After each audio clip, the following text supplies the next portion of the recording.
Welcome, my friends, the podcast where we listen, we relax, and we get sleepy.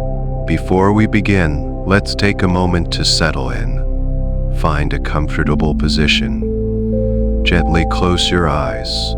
Take a deep breath in, and a long, slow breath out.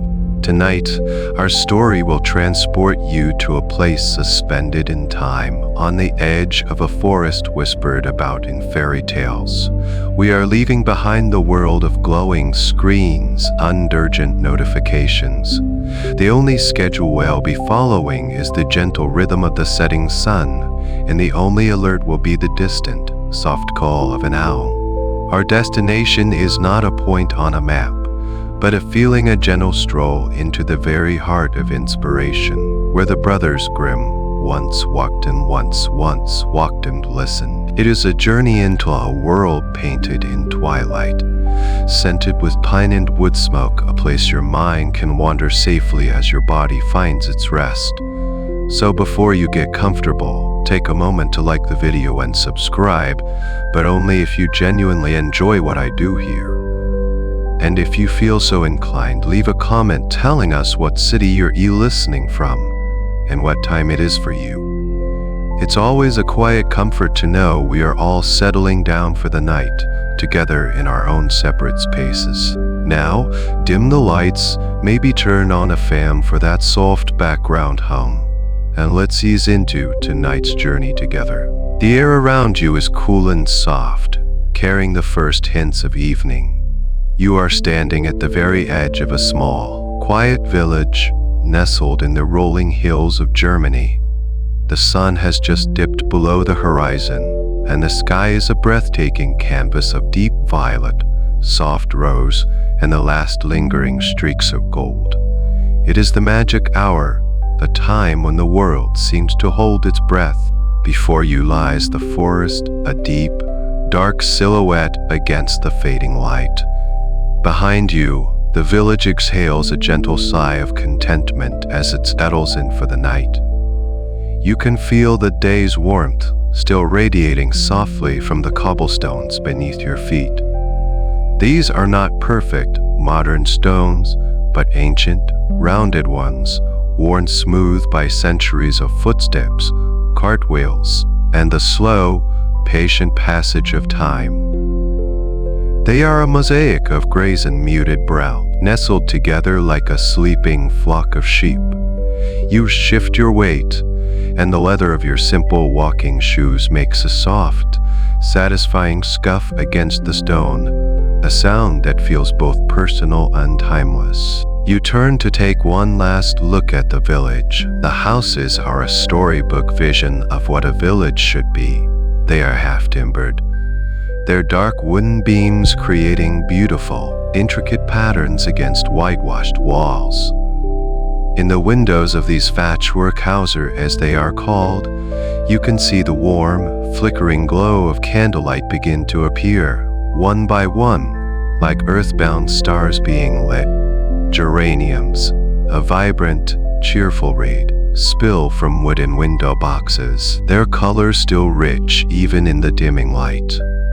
From a nearby chimney, the thin, lazy ribbon of pale gray smoke rises straight up into the still air, carrying the comforting, nostalgic scent of a crackling hearth.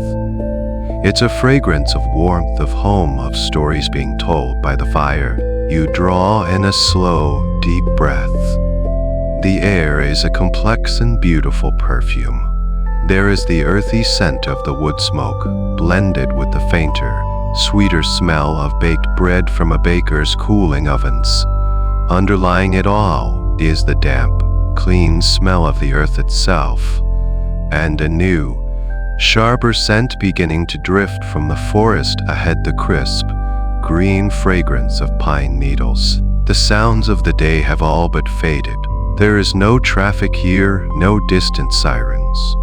The world has been pared down to its essentials. You can hear the distant, melancholy toll of a single church bell, marking the hour with a deep, resonant tone that seems to vibrate in your very bones. A dog barks once far away, a sound that only emphasizes the profound quiet. And then there is only the sound of your own breathing, slow and steady, and the gentle whisper of a breeze that is just now beginning to stir in the treetops. You are standing on a threshold, a line between the known and the unknown, between the safety of the village and the mystery of the woods. Paths, you consider for a moment, are fascinating things. Every path, no matter how humble, is a promise of a journey, a line drawn across the landscape by countless others who have gone before. This path before you is no different. It leads away from the familiar into the deep, quiet embrace of the ancient forest. It feels less like a choice and more like a gentle, inevitable pull. You feel no hurry, no anxiety, only a serene curiosity. Your journey is just beginning, and the path waits patiently. With a final soft exhalation, you turn your face toward the woods and take your first step away from the village, onto the ancient path. The moment your foot leaves the village cobblestones, the world changes. The ground beneath you softens, transitioning from the hard, unyielding stone to the gentle give of a well-trodden dirt path. It's a path made of compacted earth, fine gravel, and the occasional, stubborn tree root that snakes across the surface like a sleeping serpent. You walk slowly, feeling the texture of the ground through the soles of your shoes. It's an intimate connection, a conversation with the land itself. The path is not wide. It seems designed for single travelers, for wanderers and thinkers, not for bustling crowds. On either side, the forest floor is a rich tapestry of fallen leaves, moss, and last year's pine needles, creating a soft, sound-dampening carpet. As you take a few more steps, the last glow of the village is obscured by the dark trunks of the trees, and you are enveloped in a new, deeper quiet. A thought, as gentle and unbidden as the evening breeze, drifts into your mind. You realize that this very path, or one very much like it, might have been walked by two brothers, Jacob and Wilhelm Grimm. This area of Germany, with its deep forests and secluded villages, was their university, their library, their field of research. They were not, as you might imagine, sitting in a cozy study inventing tales of witches and wolves. They were academics, linguists, and passionate folklorists. Their life's work was a journey, a quest to capture the soul of German culture before it vanished. And so they walked. They walked paths just like this one, leaving the scholarly world of the city behind to venture into the countryside. They were listening, you can almost picture them, to serious young men, perhaps stopping to talk to a woodcutter returning home at dusk, or sharing a simple meal at a village inn, their ears open to the stories told by the hearth.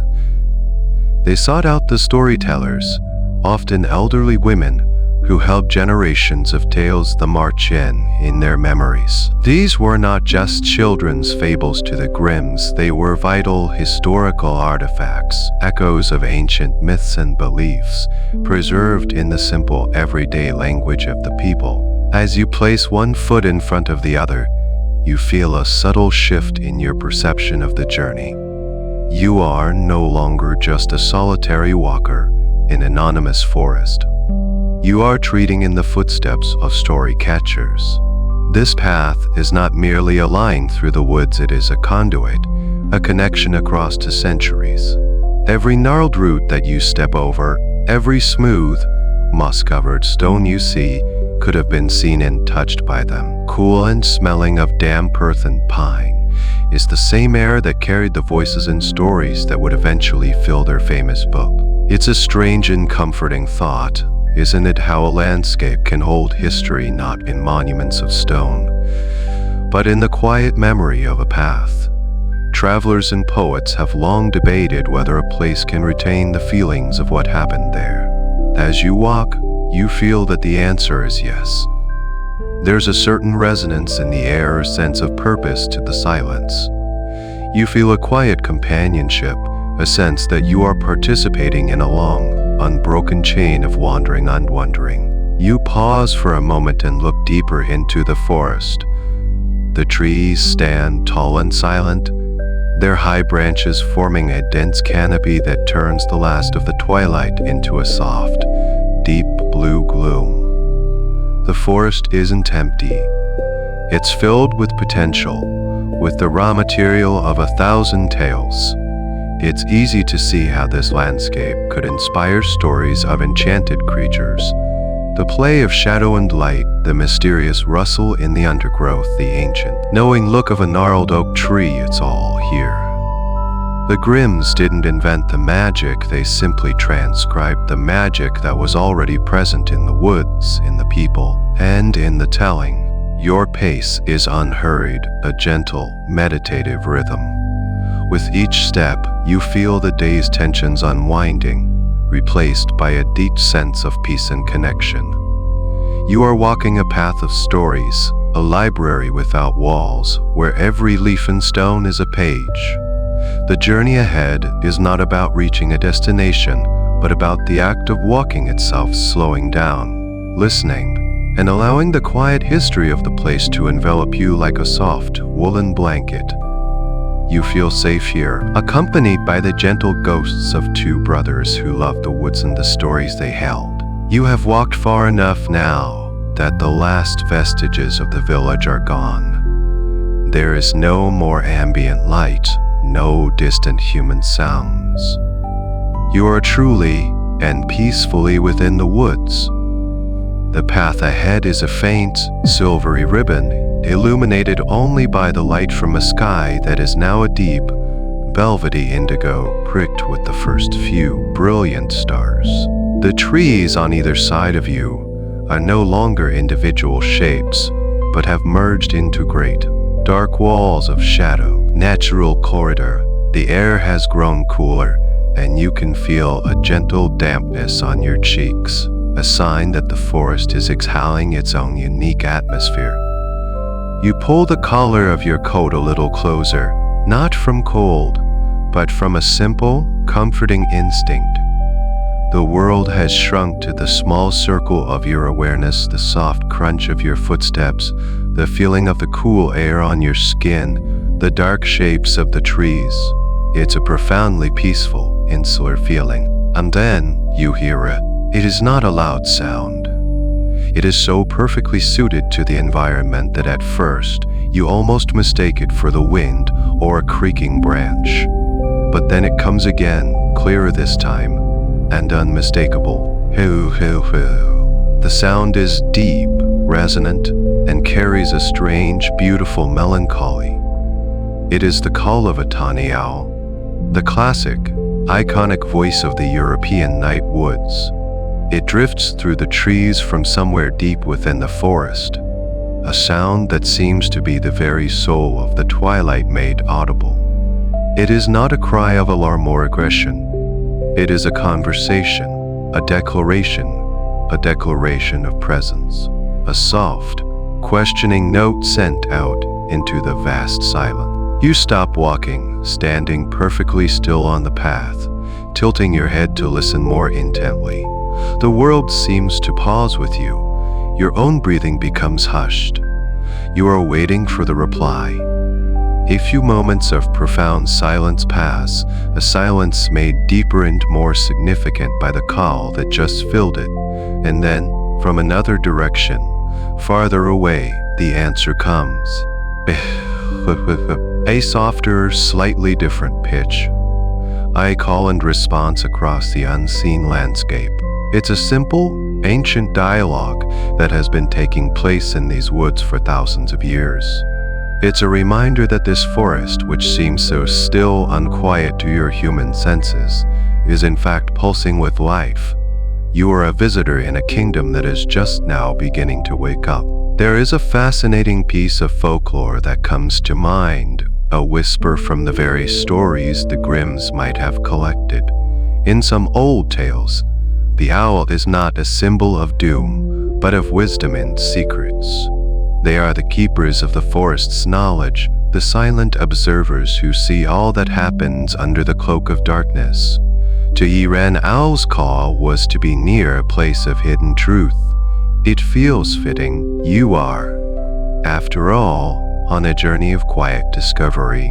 The owl calls again, closer this time, and you find yourself looking up, trying to pierce the gloom of the canopy.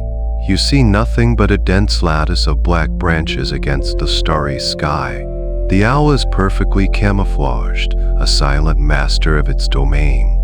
The inability to see it doesn't diminish the experience, it enhances it. The sound becomes a pure, disembodied presence, a voice belonging to the forest itself rather than a specific creature. You begin to walk again, your footsteps even softer than before, as if you are trying not to interrupt the nocturnal conversation. The calls continue intermittently, weaving in and out of the gentle rustle of leaves. They become a part of the soundscape, a rhythmic, soothing counterpoint to your own steady pace. The sound is incredibly calming. Unlike the jarring noises of the city, this call feels like it belongs. It settles into the quiet corners of your mind, not demanding attention, but gently holding it. You realize that this is what true quiet is. It's not the absence of sound. It's the absence of noise. The forest is filled with sounds: the owl's call, the whisper of the wind, the faint creak of wood, the skittering of some small, unseen creature in the undergrowth. But these are harmonious sounds. They are the sounds of a world in balance, a symphony of quiet life. As you walk on, the owl's call becomes a comforting beacon, a soft, auditory landmark. It reassures you. It says, you are not alone, but you are safe. This is the rhythm of the night. All is as it should be. You let the sound wash over you, feeling it relax the muscles in your shoulders and neck.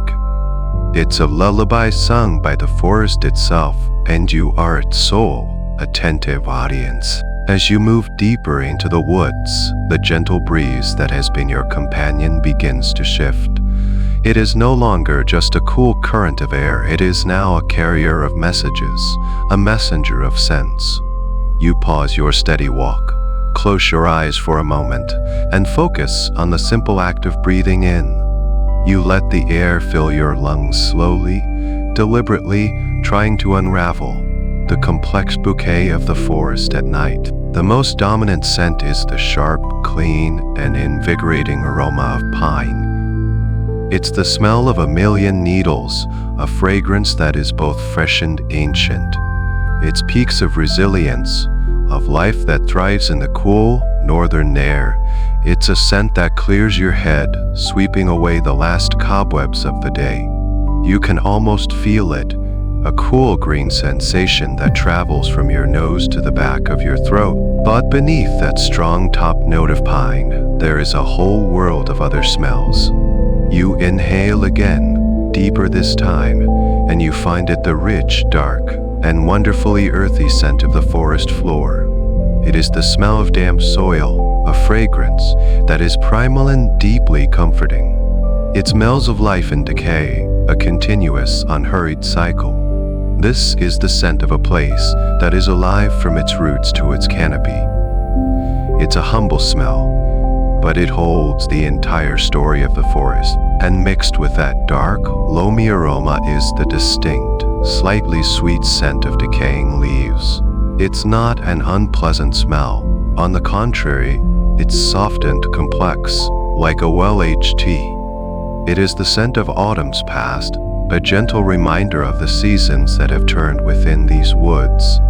You can picture the leaves, once vibrant green, then brilliant golden fiery red, now returning to the earth, becoming part of the soil that will feed the next generation of trees. It is the perfume of continuity. You take another breath, and a new scent emerges. It's the dry, almost dusty fragrance of tree bark and rotting wood. You glance to the side of the path and see a great fallen log, half swallowed by moss and fungi. This is the source. It's a complex smell, tinged with the faintest hint of something like mushroom or truffle. A little-known fact is that this scent, often called geosmin, is produced by soil bacteria and is one of the smells human noses are most sensitive to. It's the smell of rain on dry earth, the scent of life itself. To your quiet, reflective mind, it smells like history. This log, in its slow, patient return to the earth, is a microcosm of the entire forest's process. The air shifts again, a soft current weaving through the trees, and it brings you a trace of something else, the cool, clean, mineral scent of whetstone. It's a subtle fragrance, but it hints at the presence of rocks and perhaps water nearby. It's the smell of old things, of the very bones of the earth peeking through the soft flesh of the forest. All of these individual aromas do not clash. They blend together into a single, harmonious perfume that is unique to this place and this time. It is the authentic scent of the wild, unfiltered and pure. It's a stark contrast to the artificial fragrances of the modern world. There are no chemicals here, no sharp, jarring notes. Every scent is soft, rounded, and natural. It's a fragrance that doesn't shout, but whispers. It invites you to slow down. You find that focusing on these smells has a profoundly calming effect. It grounds you, pulling you out of your thoughts and into the present moment, into your own sensory experience. Your body intuitively understands these smells. They are ancient and familiar to some deep, primal part of your consciousness. The scent of pine, of damp earth, of decaying wood, these are the fragrances of sanctuary, of shelter, of a world that operates on a timescale are grander and more peaceful than your own. With your eyes still closed, you feel as though you could navigate by scent alone.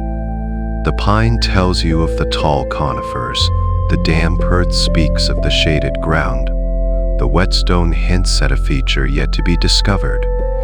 The air itself has become a map, a story told not in words, but in the most evocative and direct language of all. You feel a sense of profound gratitude for this simple, powerful gift, the ability to perceive the world in such a rich and textured way. And the dark forest seems less mysterious, more familiar, as if you have just been formally introduced. The path takes a gentle, winding turn, and the dense canopy of pine and oak overhead opens up slightly. For a moment, you are walking through a small clearing, a space where the taller trees have given way to younger, shorter growth. This break in the treeline allows something new to enter the forest scene: direct, unfiltered moonlight. The moon is high and almost full, a silent, glowing pearl in the ink-black sky.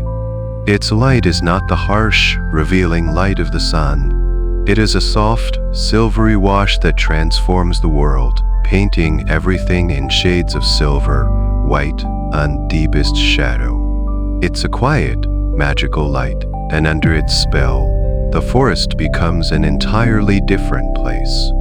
The colors are gone, replaced by texture and form. Your eyes, now fully adjusted to the darkness, are drawn to the edge of the path.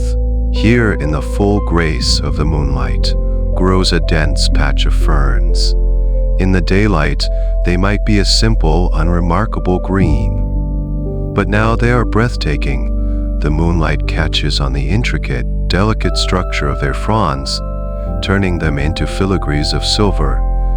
Each tiny leaflet is perfectly outlined, creating a complex, repeating pattern that is both mathematical and wildly organic. They look like they have been crafted from spun moonlight or dusted with fine, glittering frost. You stop walking and crouch down for a closer look, your fingers gently tracing the air just above one of the fronds. You don't touch it, not wanting to disturb its perfect, fragile beauty. The structure is mesmerizing. Each frond is a perfect, feathery arrow, made up of dozens of smaller leaflets, which in turn are made of even tinier, serrated edges. It's a fractal, a pattern that repeats itself on smaller and smaller scales, a beautiful lesson in naturality. As you gaze at them, you are struck by their ancientness. Ferns are one of the oldest groups of plants on Earth. Their ancestors grew in the vast, swampy forests of the Carboniferous period hundreds of millions of years ago, long before the first dinosaurs.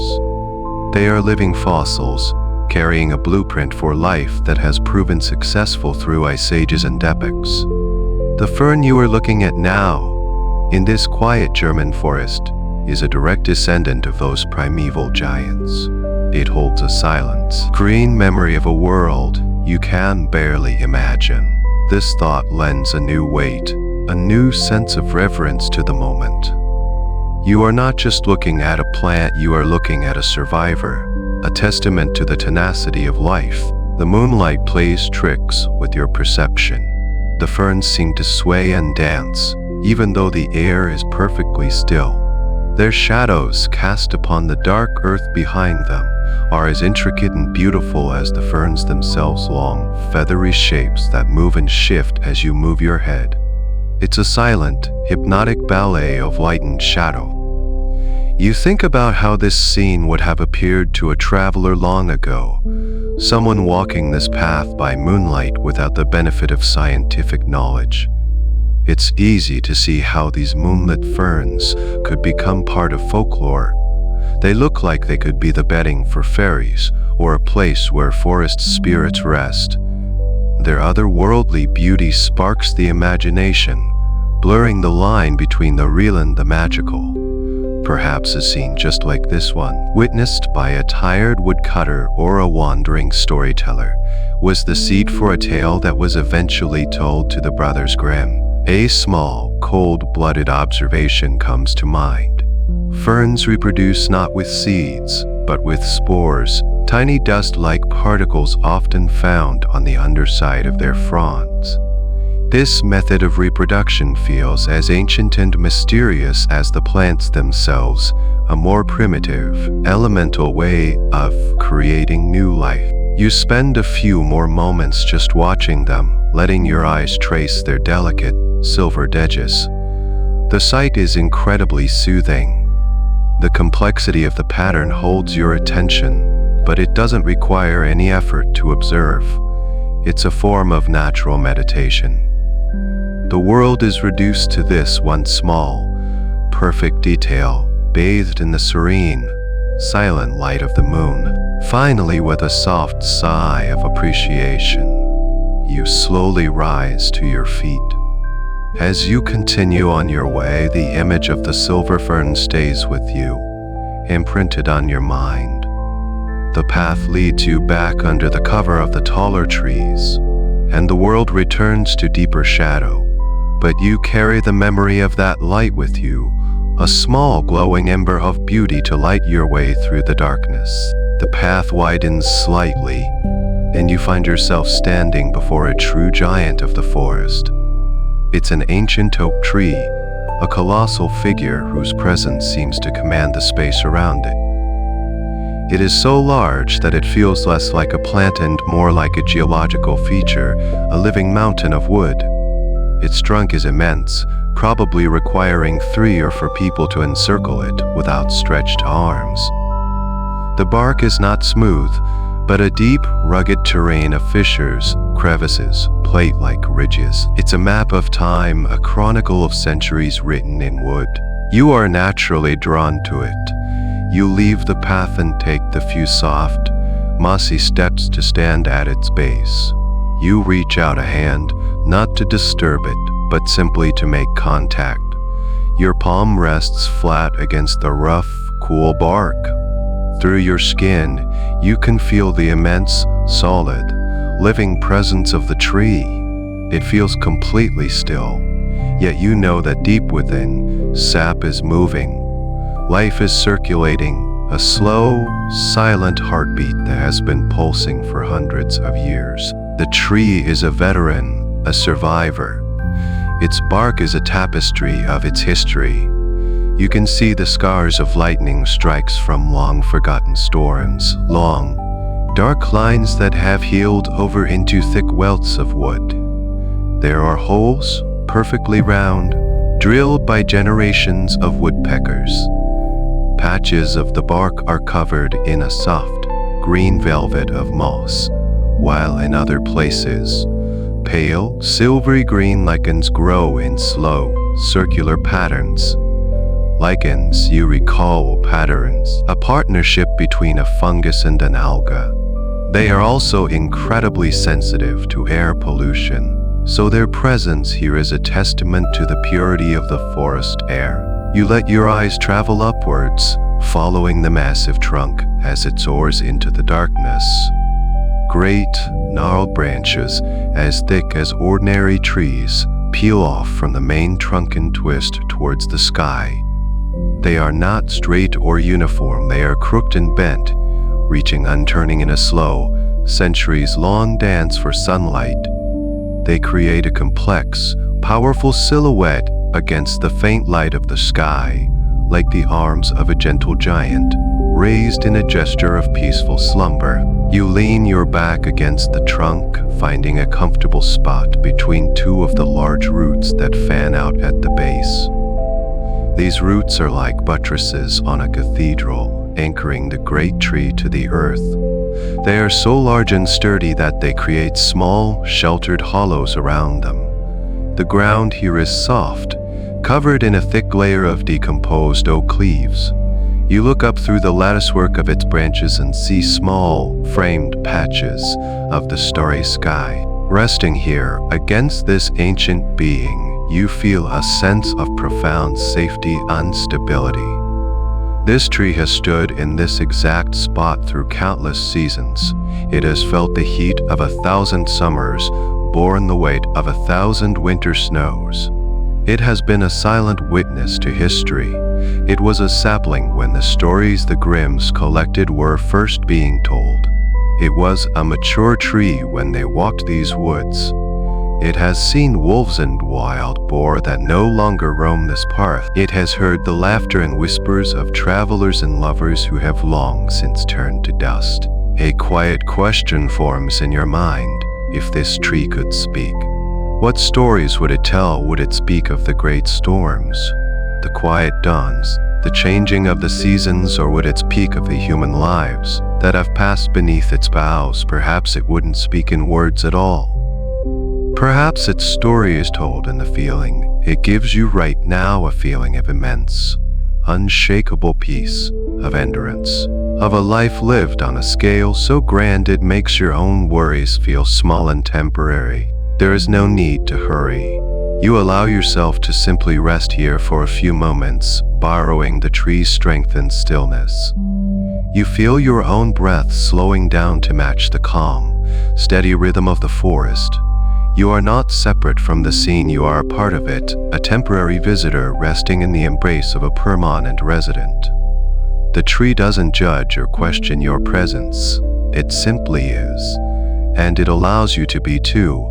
It is a silent, powerful guardian of the forest, and for a few peaceful moments, it is your guardian as well. The stories it holds are not in its voice, but in its very presence, a silent narrative of time itself.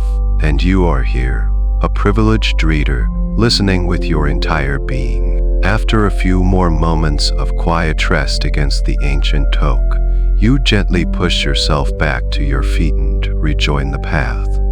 The sense of peace from the great tree lingers with you, a warm, steady presence in your chest. As you continue your walk, you become aware of another sound, one that has been there all along, but was just below the threshold of your conscious attention. It is not a strong, gusting wind. It's a gentle, persistent breeze, a slow, deep exhalation from the forest itself. Down here on the path, sheltered by the massive trunks and the dense undergrowth, you can barely feel it on your skin. But you can hear it, high above you, moving through the canopy, the vast, leafy ceiling of the wood. You stop and tilt your head back, closing your eyes to focus solely on the sound.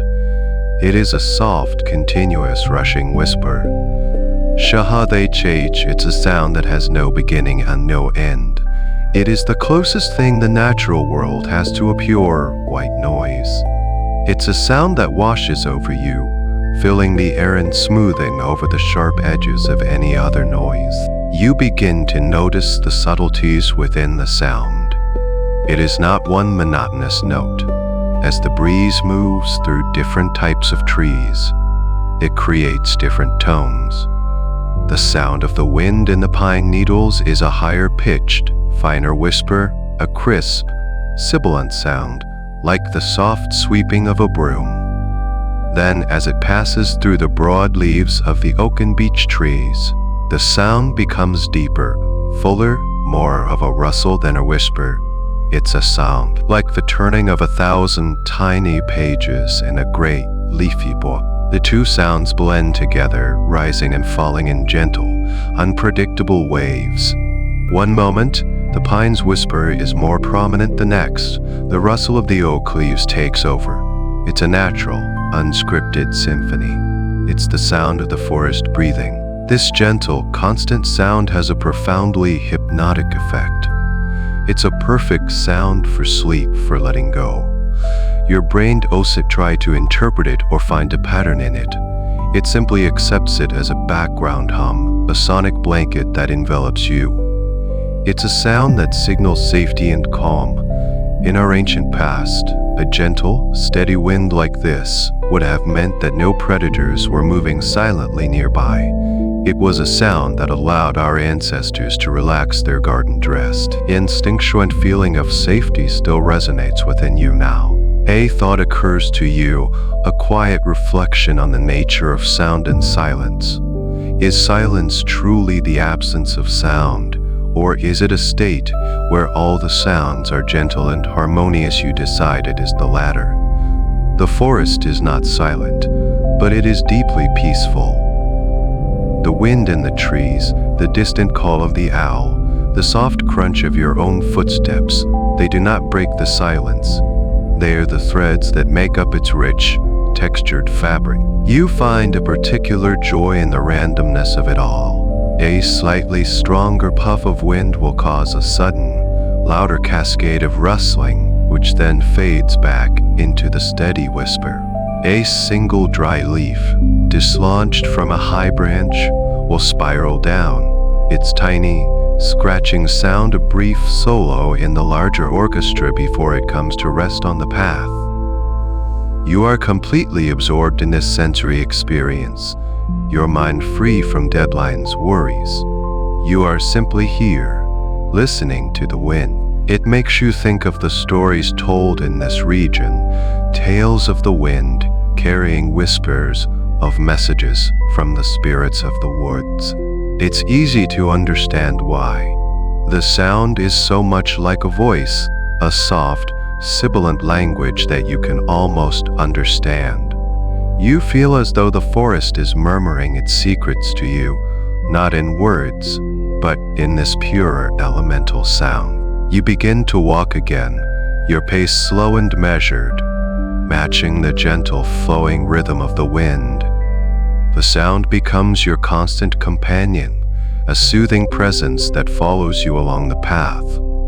It feels as if the forest is lulling you, calming your thoughts, gently rocking your mind toward a state of deep and peaceful rest. You let go of the need to think, to analyze, and you simply listen, allowing the soft, green sound of the wind in the leaves to carry you deeper into the quiet heart of the night. The night has now settled into its deepest, most profound phase. The twilight is a distant memory, and the sky visible through the canopy is a pure, star-dusted black. The darkness in the forest is complete, a soft, velvety blanket that wraps around you. But the darkness is not empty. As your eyes have fully adapted, you begin to notice a new, gentle, and utterly magical form of light. At first, it's just a single faint spark in the deep shadows beside the path. You might mistake it for a glint of moonlight on a drop of dew, but then it blinks, a slow, deliberate pulse of soft, greenish-yellow light. And then you see another, a few feet away, and another hovering in the air just above the ferns.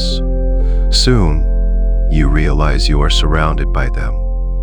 You have walked into a secret gathering of fireflies. You stand perfectly still, utterly enchanted.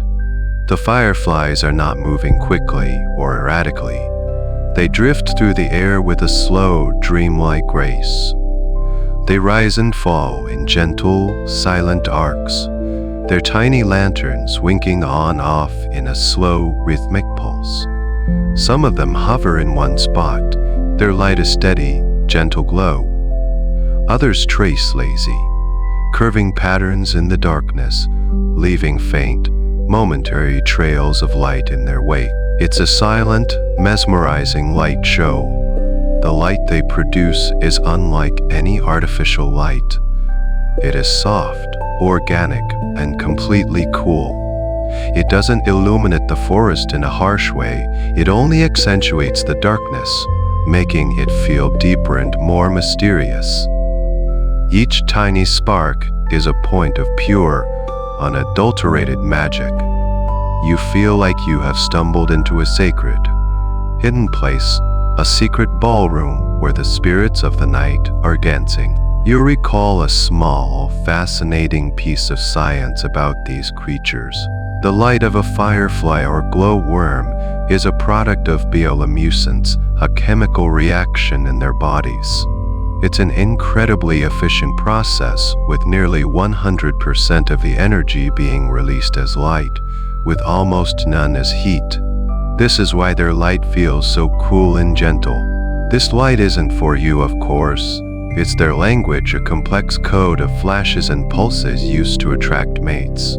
Each species has its own unique pattern, its own secret, silent dialect. You are an accidental observer of this beautiful, silent conversation. You let your gaze soften, not focusing on any single firefly, but taking in the entire scene. The effect is breathtaking. The space around you is filled with a constellation of drifting, earthbound stars. They float at different heights, some near the mossy ground, others at eye level, and a few daring individuals ascending into the lower branches of the trees. The darkness is no longer a flat, solid wall, but a deep, three-dimensional space, defined by these gentle, moving points of light. A quiet sense of wonder fills you, the kind of pure, simple awe you may have felt as a child. It's a feeling that gets lost in the bright, noisy, adult world, but here, in the deep, quiet woods, it has returned. There is no need to analyze it or understand it beyond what it is, a moment of profound and simple beauty. You think about the storytellers of old. How could they see a scene like this and not weave it into their tales? These tiny, living lanterns are the very essence of fairy tale. They are the lights that guide the lost child through the woods. They are the sparks that reveal a hidden key or a secret door. They are the magical dust of a fairy's wand. Seeing them now, it feels less like you are imagining a fairy tale, and more like you are remembering one, as if it's a story encoded deep in your own DNA. You take a few slow, careful steps forward, and the cloud of fireflies parts gently around you, some of them drifting so close you could almost reach out and touch them. But you don't. You are a guest in their world, a silent admirer of their nightly ritual. You feel a deep connection to this quiet, gentle display of life. It's a reminder that even in the deepest darkness there is light. It may not be a great blazing sun, but it is there in small, beautiful, and persistent sparks. The path continues ahead, and you know you must walk on, but you are reluctant to leave this magical clearing. You turn and watch them for one last moment, memorizing the slow, hypnotic dance of the tiny lights.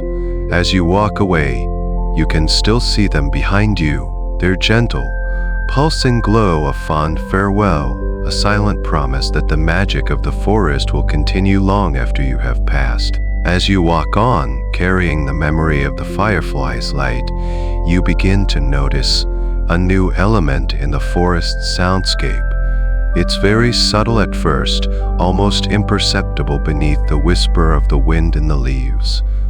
But it's persistent. It is the soft, liquid sound of moving water, a gentle, continuous murmur, the sound of trickling and gurgling. The scent of wet stone that you noticed earlier returns, stronger now, confirming your suspicion. The path, which has been relatively flat, now begins to slope gently downwards. Your footsteps become even softer as the layer of damp leaves and moss on the ground thickens. The air feels cooler and heavier here, saturated with a fine, invisible mist. You follow the sound, your ears guiding you as much as your eyes. It grows steadily louder, not in a deafening roar, but in a clear, musical burble. The path takes a sharp turn around a large, moss-covered boulder, and there at your feet you see it. It's a small hidden stream, a secret vein of life flowing through the heart of the woods. It's not a wide or powerful river. It's a humble forest brook, perhaps only a few feet across. But it is very much alive. The water, even in the dim light, is perfectly clear.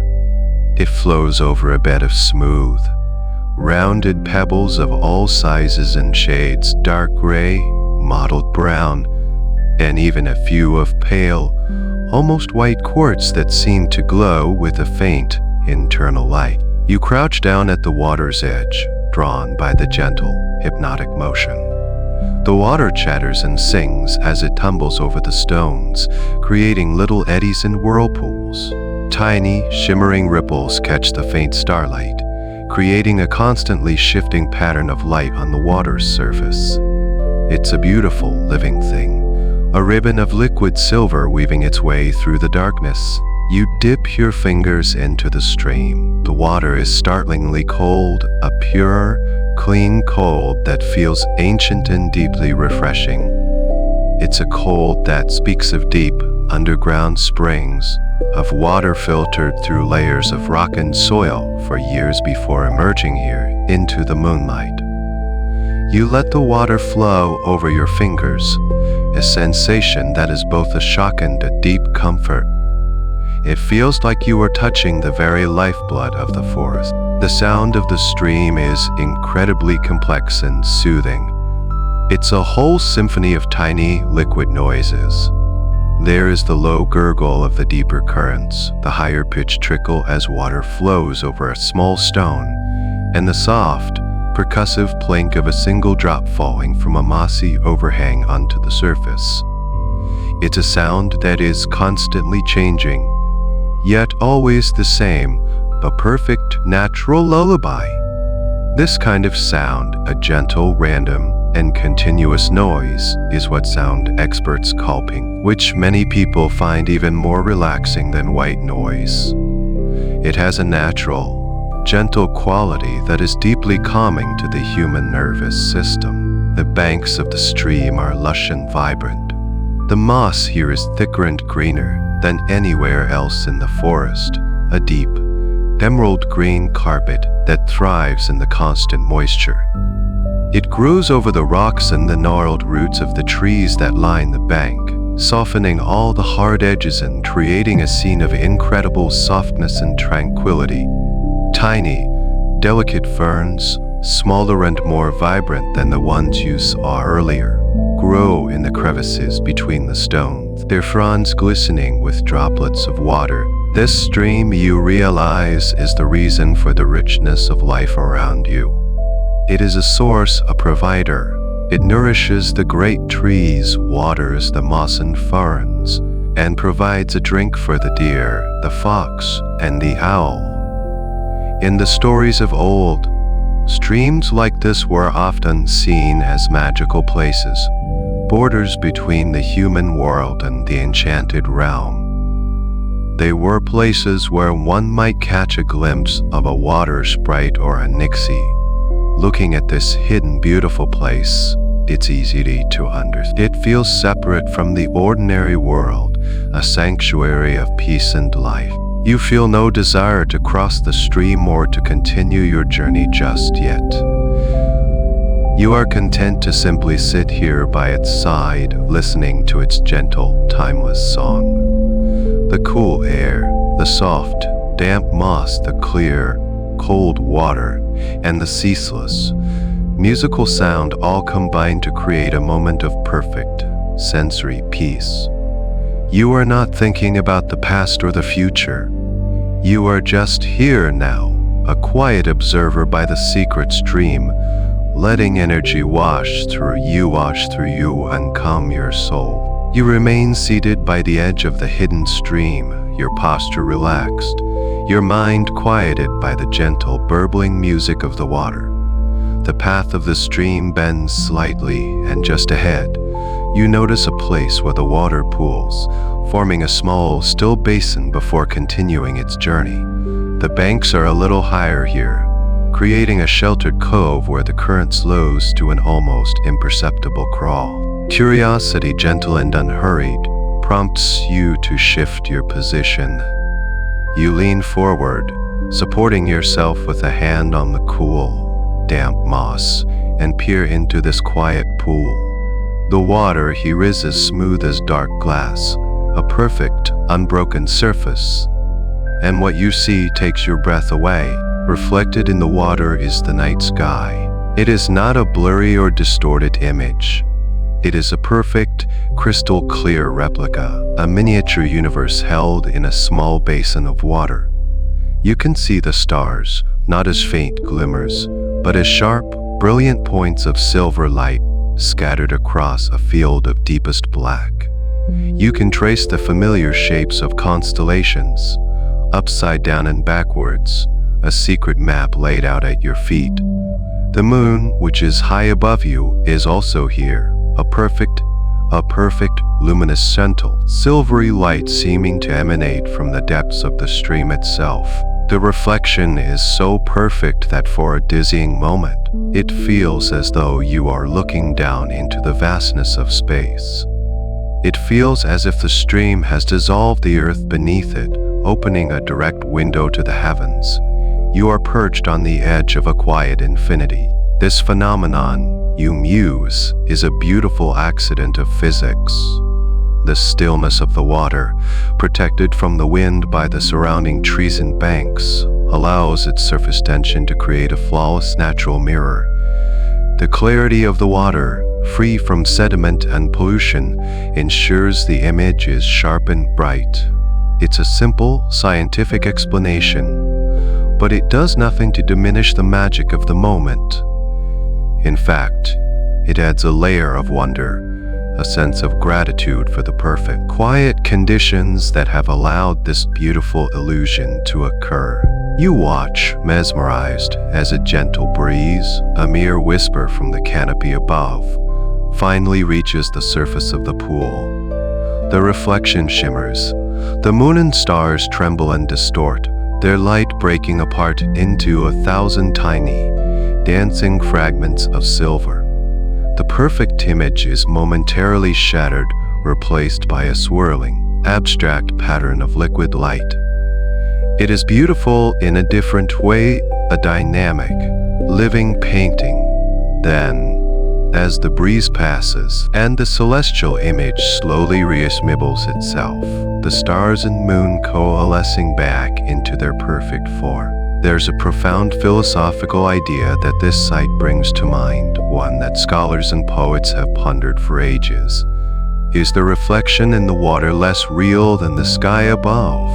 Is it simply a different version of the same reality? Looking at this perfect, silent replica, it feels just as real, just as present. It makes you think about perception, about how our world is a reflection of our own minds. In this moment, your mind is as still and clear as this pool of water, and so the world it reflects back to you is one of perfect, quiet beauty. You feel a sense of profound connection between the earth and the sky. This small stream is holding the entire cosmos within its humble embrace. The water, which came from the earth, is now filled with the light of the distant stars.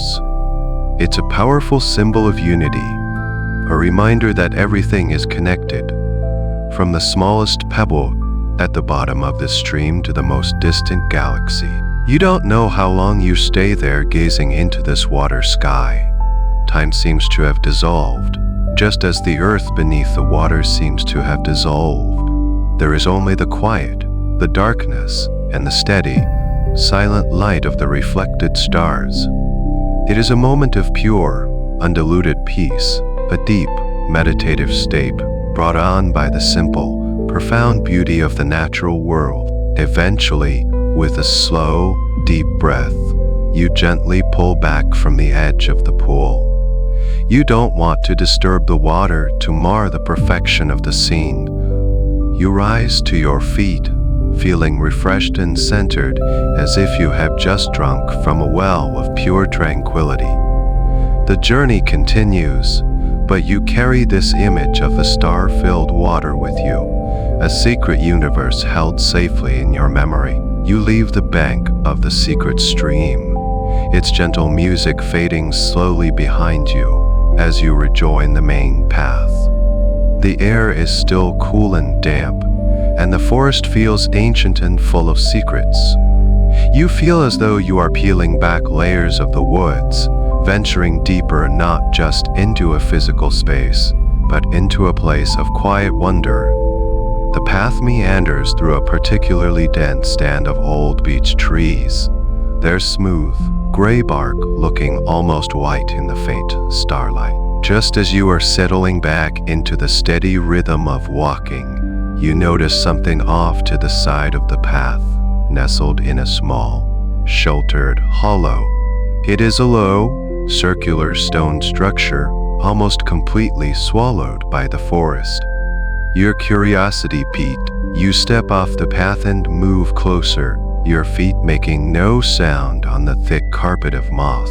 As you draw near, you realize what it is. It's an old well. A forgotten wishing well. It is not grand or imposing. It is small, humble, and looks as though it has grown out of the earth itself. The circular wall is built of rough, unhewn stones of varying sizes, fitted together like a rustic puzzle. The stones are not gray and bare, but are almost entirely covered in a thick, luxurious blanket of moss. The moss is a deep, vibrant green, and it feels as soft and plush as velvet to the touch.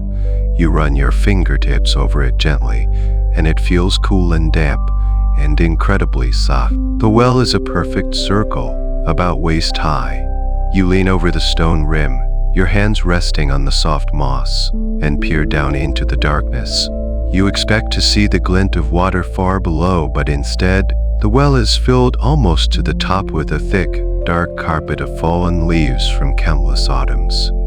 It is no longer a source of water, but a vessel, a container holding years of the forest's history.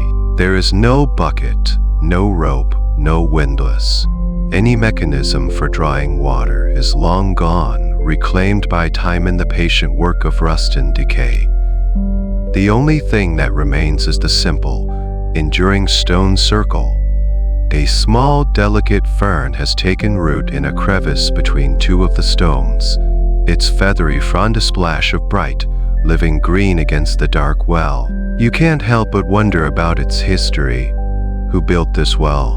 And when was it for a woodsmanesque cottage that has long since vanished, its wooden walls rotted back into the soil?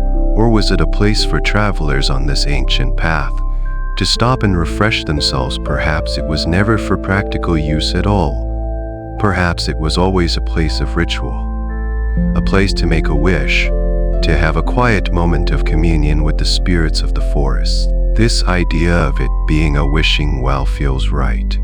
It has a certain aura about it, a sense of quiet magic. The Brothers Grimm's tales are filled with such places, Wells are often portals, gateways to other worlds. In Frau Hall, a girl falls into a well and emerges in a magical realm. In The Frog Prince, a golden ball is lost in a well, leading to an enchanted encounter. These stories saw wells not just as sources of transformation and magic, of mystery, of hidden treasures. You look around the base of the well. There are no coins, no modern trinkets, but you do see a few small, carefully placed objects that suggest others have felt the same way about this place. There is a single perfect white feather, perhaps from an owl or a swan. There is a small, smooth, gray stone that fits perfectly in the palm of a hand. And there is a tiny, tightly woven circle of dried grass. They are simple, natural offerings left by people who understood the quiet language of the woods. You feel a gentle urge to add your own small token. You don't have a coin to toss. Instead, you look around and find a small, beautifully formed pinnacone, its scales arranged in a perfect, natural spiral. You hold it in your hand for a moment, thinking not of a specific wish, but of a feeling, a quiet sense of gratitude for the peace and beauty of this journey.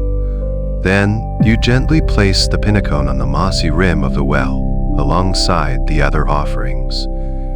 It feels like thing to do, a small gesture of respect and connection. You stand there for a few more moments, just breathing in the quiet atmosphere of the place. The well does not feel sad or abandoned. It feels peaceful, content in its retirement. It has fulfilled its purpose and has now become a part of the forest, a quiet monument to the passage of time. It is a place of rest, of memory, and of quiet, gentle magic. As you turn to leave, you feel a sense of lightness, as if you have left a small worry behind and taken a piece of the well's peace with you. Leaving the ancient well behind, you continue your slow, meditative walk. The path ahead is straight and clear for a little while, a soft, pale line disappearing into the deep shadows. The forest on either side is dark and intensely quiet. The wind has died down for a moment, and even the distant owl has fallen silent. The only sound is the incredibly soft crunch of your own footsteps on the path. It's a silence that is so profound it feels like a presence in itself. You find yourself slowing to a stop, standing in the middle of the path, and just listening to this immense quiet. It's not an empty or awkward silence. It's a rich, full silence. A silence that seems to be pregnant with meaning. It presses in on you gently, a soft, invisible weight that is comforting rather than oppressive. And in this deep stillness, a quiet question drifts into your mind, a thought that has been contemplated by travelers and philosophers for centuries. Is the silence of a place like this truly empty, or is it filled with a quiet, ancient wisdom? You close your eyes and focus on the sensation of the silence. At first, it seems to be a complete absence of stimulus. But as you listen more intently, you realize that's not true. You can hear the faint, high-pitched ringing in your own ears, the sound of your own nervous system at work, something you would never notice in the noisy daytime world. You can hear the slow, rhythmic, muffled beat of your own heart, a steady, internal drum. You can hear the whisper-soft sound of your own breathing, the gentle and undoubt that is the rhythm of your life. The silence is not an absence of sound, but a canvas against which the most subtle, internal sounds of your own being become audible. Then, you expand your awareness beyond yourself, into the forest, and you begin to perceive things you couldn't before. You can sense the immense, slow, silent life of the trees around you. You can't hear them growing, of course, but you can feel their steadfast, living presence. You can sense the millions of tiny lives being lived out in the soil beneath your feet, in the bark of the trees, and in the leaves of the canopy. The forest is not asleep, continuous, incredibly complex process of living, dying, and regenerating. The silence, you realize, is not empty. It's full. It's full of potential. It's full of the stories of every creature that has ever lived here. It's full of the memory of every season, every storm, every sunrise. The silence is the language the forest speaks when it is at peace. It's a difficult concept for the modern mind to grasp. We are so used to a world filled with constant noise, with information being pushed at us from all directions. We equate silence with boredom, with a lack of activity. We have become uncomfortable with it. We fill it with music, with podcasts, with chatter. But here in this ancient wood, you are rediscovering the value and the beauty of true, deep quiet. You realize that the Brothers Grimm and the storytellers they learned it from must have been masters of listening to this kind of silence. Stories are not just made of words and events. They are also made of pauses, of things left unsaid. The magic of a good fairy tale often lies in the spaces between the words, in the atmosphere, in the sense of wonder and mystery. And that atmosphere is born from a deep understanding of places like this. They didn't just hear the stories from people, they must have absorbed them from the landscape itself, from the quiet wisdom held in the forest's silence. There's a subtle, almost imperceptible shift in the air. The barest hint of a breeze stirring the leaf detaches and spirals down, its journey through the silent air seeming to take an eternity. It lands on the path with a soft, dry tick, a tiny sound that seems as loud as a shout in the profound stillness. And then, the silence rushes back in to fill the space it created. This experience changes your relationship with the quiet. It's no longer a void, but a presence. It's a gentle companion on your journey. It's a source of peace and clarity. It allows your own thoughts to settle, like dust in a still room. The worries and anxieties of the day, which are so loud in a noisy world, lose their power here. They become small and insignificant in the face of this immense, patient, and wise silence. You take one last deep, appreciative breath of this quiet air, and then, with a renewed sense of common purpose, you begin to walk again, your footsteps now a welcome, rhythmic addition to the deepened, beautiful silence of the woods. You continue walking, enveloped in the deep, peaceful silence you have come to appreciate. The path takes another gentle curve, leading you around a dense thicket of hazel trees. As you round the bend, a new scent drifts towards you on the still night air. It is entirely different from the cool, earthy perfumes of the forest you've grown accustomed to: the pine, the damp soil, the moss. This is a warm scent, and it is a sweet scent. You stop and inhale deeply, trying to place it. It's a wonderfully complex and comforting aroma. There is the unmistakable, spicy, sweet fragrance of cinnamon. Woven through it is the warm, piquant scent of ginger. And beneath that, there is the rich, deep sweetness of honey, or perhaps molasses. And finally, there is the unmistakable, comforting, and deeply nostalgic smell of something baking. It's the scent of warm dough, of caramelizing sugars, of a hot oven. It's so unexpected, so out of place in the middle of this wild, ancient forest, that for a moment you wonder if you are imagining it. You turn your head, trying to catch the scent again. A tiny, almost imperceptible breeze stirs, and the fragrance comes to you again, stronger this time, and undeniably real. It's a scent that seems to wrap around you like a warm blanket, a stark and wonderful contrast to the cool night air. The aroma is incredibly evocative. It doesn't just stimulate your sense of smell, it stimulates your memory and your imagination. It's the scent of holidays, of celebrations, of childhood kitchens. It is a fragrance of pure, simple comfort and happiness. It speaks of warmth, of safety, of home. But whose home here? In the deep woods. A smile touches your lips as a thought, straight from the pages of a fairy tale, enters your mind. A gingerbread house. The idea is so whimsical, so perfectly in tune with the journey you are on, walking in the footsteps of the Brothers Grimm, that it doesn't feel absurd. It feels almost expected. Of course, your rational mind knows there isn't a literal house made of cake and candy in the woods. But the scent is so powerful, so convincing, that it suspends your disbelief. You allow yourself to indulge in the fantasy.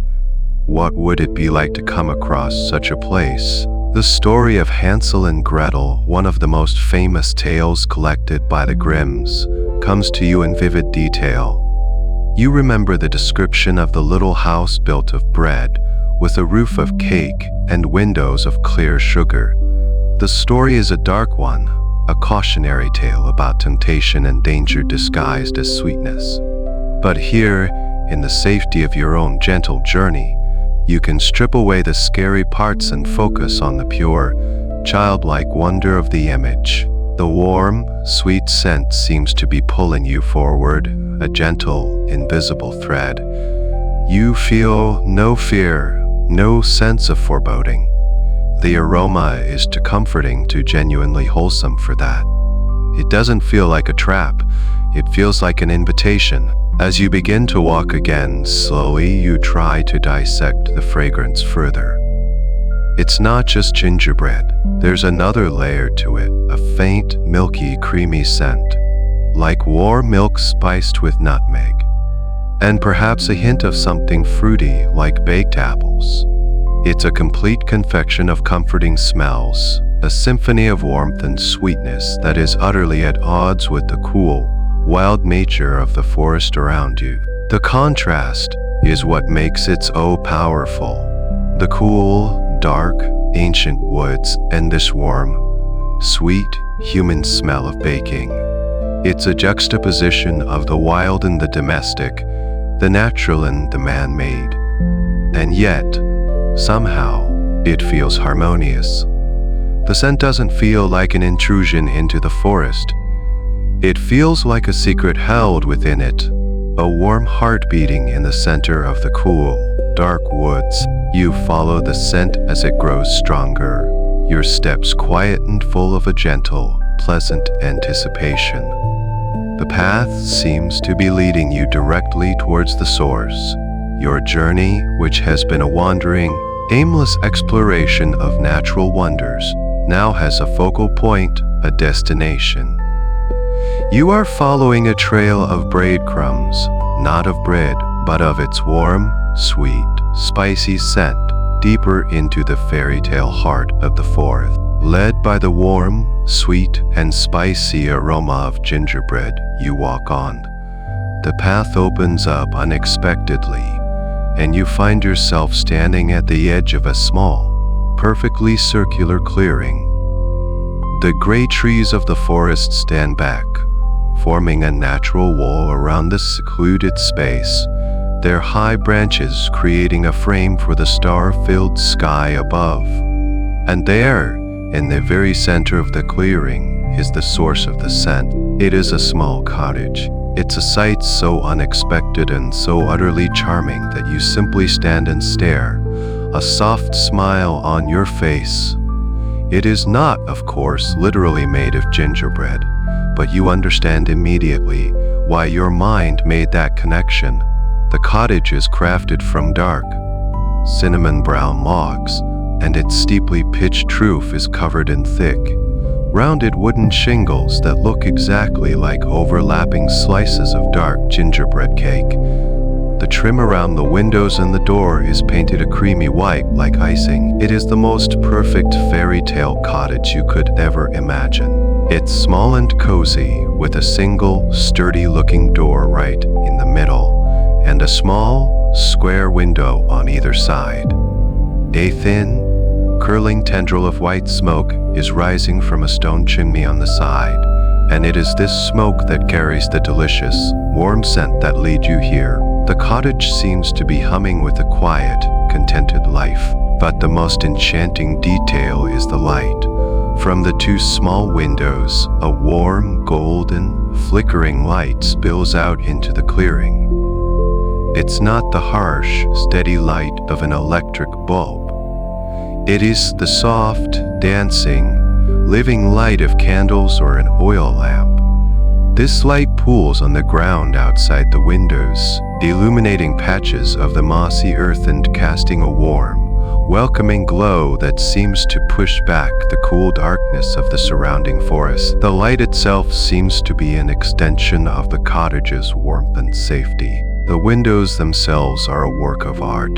They are not single panes of glass, but are made of many small, diamond-shaped panes held together by dark leaden lines in the traditional German style.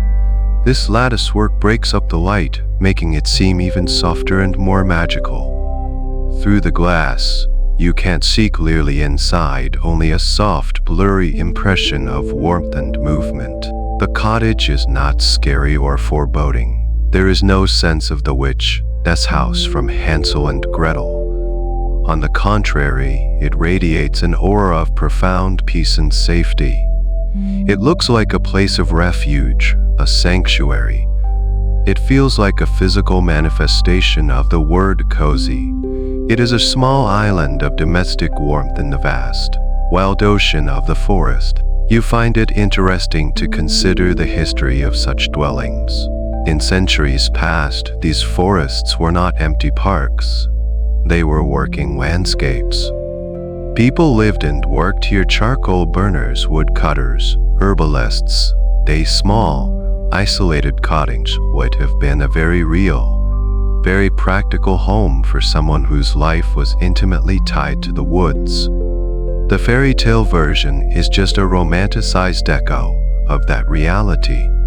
H.R. Coalburner's hut, deep in the woods, would have been a place of constant smoke and fire, a historical fact that subtly connects to the warm, baked goods century smelling now. You don't approach the door. You are content to be a silent observer, a respectful distance away. You are a traveler passing by, and this is someone's private sanctuary. You feel a sense of profound respect for whoever lives in this beautiful, secluded place. To create such a pocket of warmth and light in the heart of the deep woods is a testament to resilience and love for a quiet life. You stand there for several minutes, simply soaking in the scene. The warm, golden light from the windows, the dark, comforting shape of the cottage, the rich, sweet smell of baking, the deep, quiet silence of the surrounding forest. It's a perfect, harmonious composition, a moment of such pure and simple beauty that it feels like a gift. It is a scene that soothes the soul, calming any lingering anxieties and filling you with a sense of deep, untroubled peace.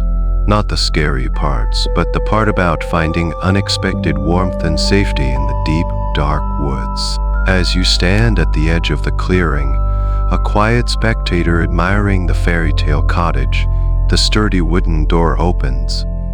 It doesn't creak ominously.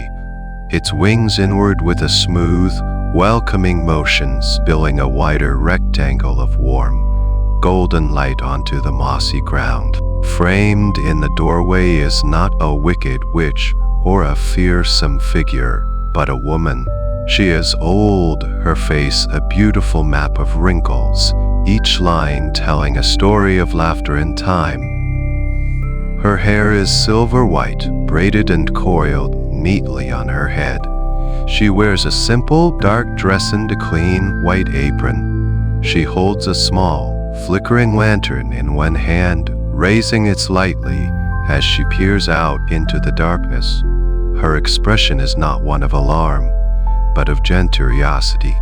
She sees you standing there, a solitary figure in the moonlight. You feel a brief moment of unease, worried that you are intruding.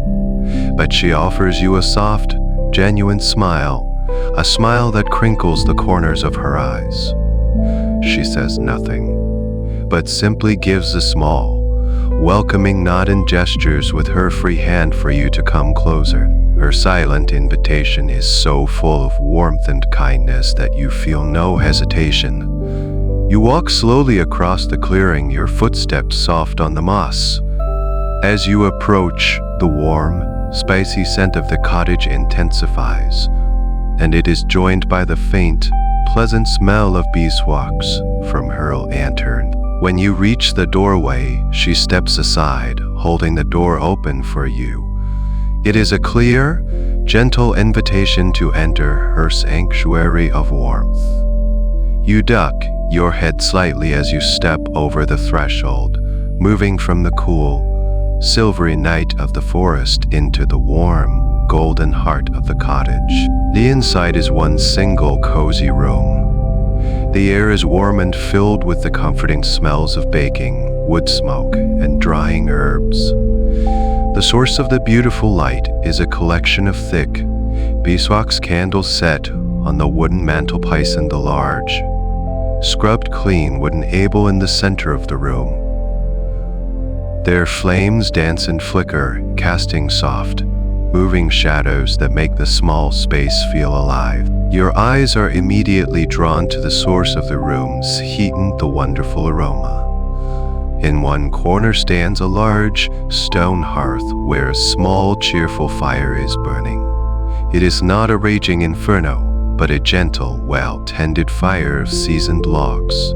The flames are a vibrant orange and yellow, and they crackle and pop with a sound that is a pure, unadulterated comfort. Crack pop snap.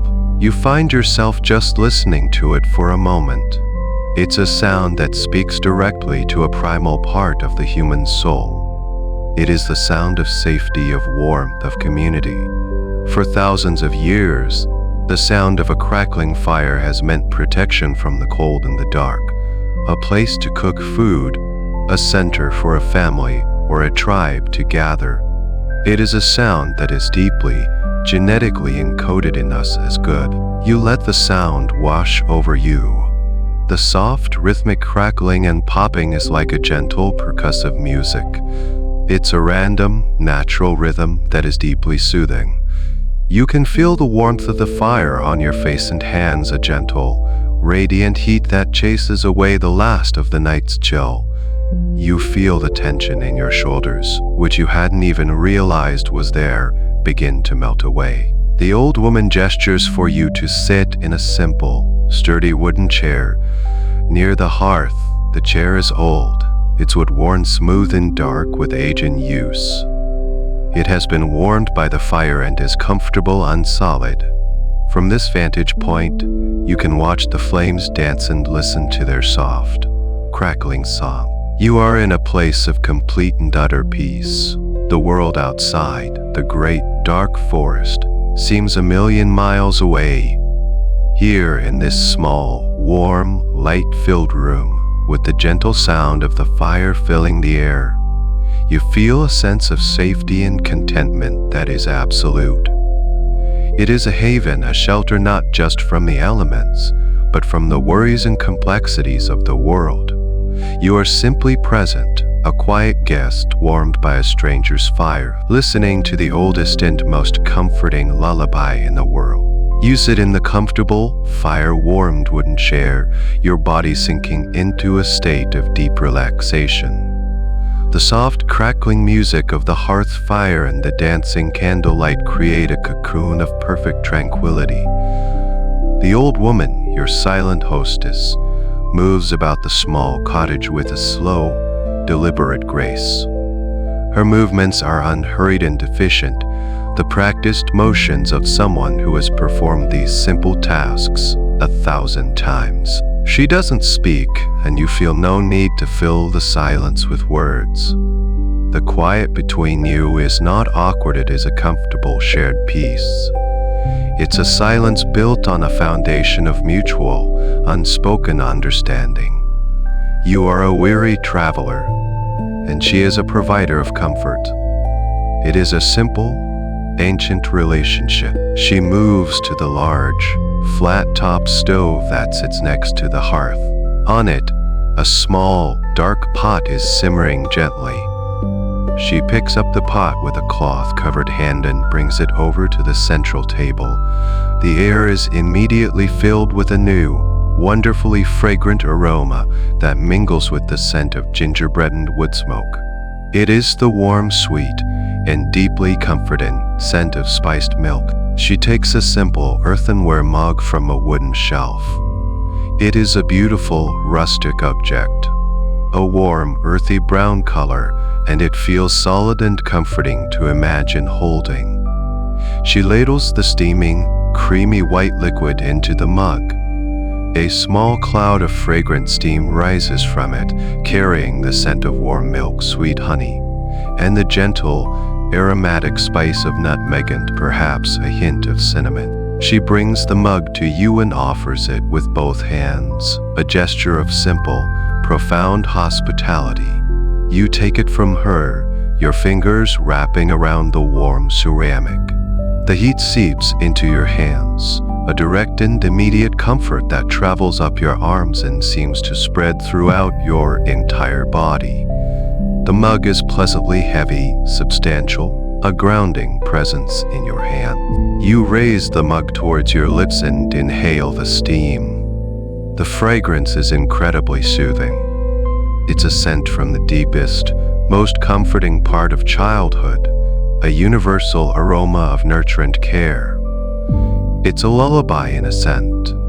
You recall a small, interesting piece of knowledge. Milk contains tryptophan, an amino acid that can help the body produce serotonin and melatonin, the hormones that regulate mood and sleep. And the gentle spices have been used for centuries in traditional medicine as mild sedatives. This simple drink is a folk remedy, a piece of ancient practical wisdom designed to bring about rest and peace. You take a small, tentative sip. The liquid is not scalding, but perfectly, luxuriably warm. The flavor is a perfect balance of creamy, sweet, and spicy.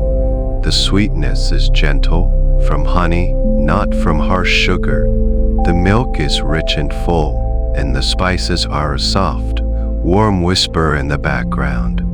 The drink coats your throat with a soothing warmth as you swallow. You take another, longer sip, letting the warmth spread through your chest. With each swallow, you feel your body letting go of another layer of tension. The muscles in your neck and back soften. Your breathing becomes deeper and slower. The warmth from the mug in your hands and the warmth of the liquid inside, you seem to be working in concert with the warmth of the fire beside you, creating a trinity of pure, unadulterated comfort. The old woman has returned to her own chair on the other side of the hearth. She is not watching you intently, but sits peacefully, her hands resting in her lap, her eyes on the fire. Her presence is a quiet, reassuring anchor in the room. You continue to sip the warm milk slowly, savoring each mouthful. You are not drinking it to quench a thirst, but as a form of meditation. You focus on the warmth, the flavor, the comforting weight of the mug in your hands. The world has shrunk to this one perfect, peaceful moment. There is the fire, the warm drink, the quiet cottage, and the gentle presence of your kind hostess. Nothing else matters. There are no problems to solve, no decisions to make. There is only the simple, profound, and deeply satisfying act of receiving a gift of pure comfort. Your eyelids begin to feel heavy, your body suffused with a gentle, pleasant languor. You are being lulled gently and expertly toward the peaceful shores of sleep. You take the last, slow sip of the warm, spiced milk. The earthenware mug is still warm in your hands, a pleasant, lingering heat. A deep, bone-deep sense of tranquility has settled over you. Your limbs feel heavy and relaxed, your mind calm and quiet. The crackling of the fire, which was a comforting music, has now faded into a soft, background hum. a sonic pillow for your thought. You know that you cannot stay in this cozy sanctuary forever. Your journey, as gentle as it is, must continue. This cottage is a stop, a beautiful, peaceful interlude, not the final destination. With a soft sigh of contentment, you carefully place the empty mug on the small, sturdy wooden stool beside your chair. You rise slowly, your movements feeling languid and peaceful. The old woman, seeming to sense your intention without a word being spoken, also rises from her chair. You meet her gaze across the warm, fire-lit room, and you offer her a smile of sincere and profound gratitude. She returns the smile, her eyes full of a gentle, knowing kindness. No words are needed. There is no need to try and explain the gratitude you feel. She understands. This is her role in the forest, to offer warmth and comfort to a passing traveler. It's a timeless, unspoken pact. She picks up her small lantern from the mantelpiece. The flame inside dances, casting her kind, wrinkled face in a soft, moving light. She walks with you to the door, her footsteps as quiet as your own.